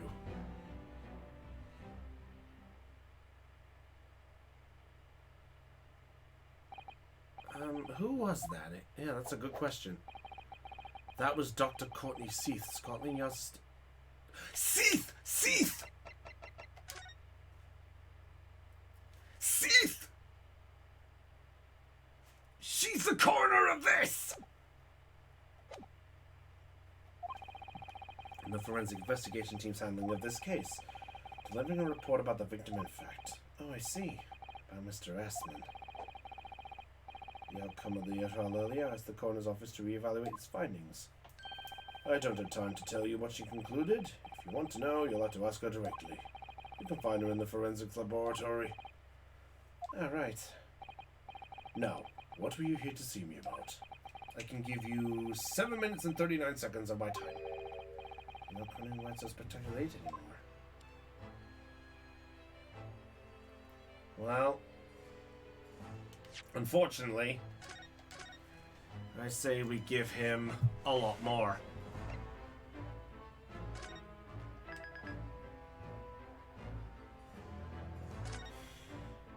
Because I think now's the time to end this. So, that's where we're gonna wrap this up. What the fuck is going on with this fucking case? Kazuma might not be dead. A name we hadn't heard for a long time since the end of the fucking game came back. I have no idea what's going on anymore, and this is supposed to be where the game dips. I think this went higher.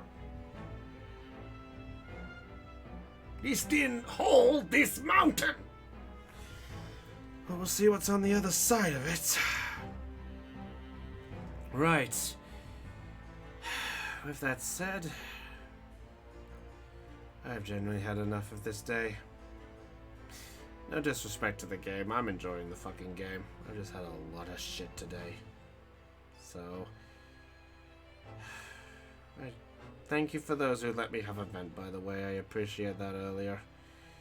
But anyway, with that said, I will leave you to your devices. And in fairness, speaking of devices, I wonder if I should get back to playing this. What do you guys think? Should we maybe venture back to Digimon sometime? But we'll see what happens. Anyway, you were charged with joy with this stream. You know what you gotta do. Hit subscribe, hit follow, wherever you choose to watch us. And we'll see exactly what happens. Anyway, with that said, I'm gonna wrap this up. Also, Del, you're on the late end for Ulala. You might want to check that if you can. If you care about that still. Anyway, I'm going to hit to bed, because I have work again tomorrow, and on Friday. So, this should be fun. Anyway, with that said, everyone, this is Brownie of the Joy Charge Gamers, signing off on Let's Play Live, The Great Ace Attorney Chronicles 2, Resolve. Till then, everybody, stay charged.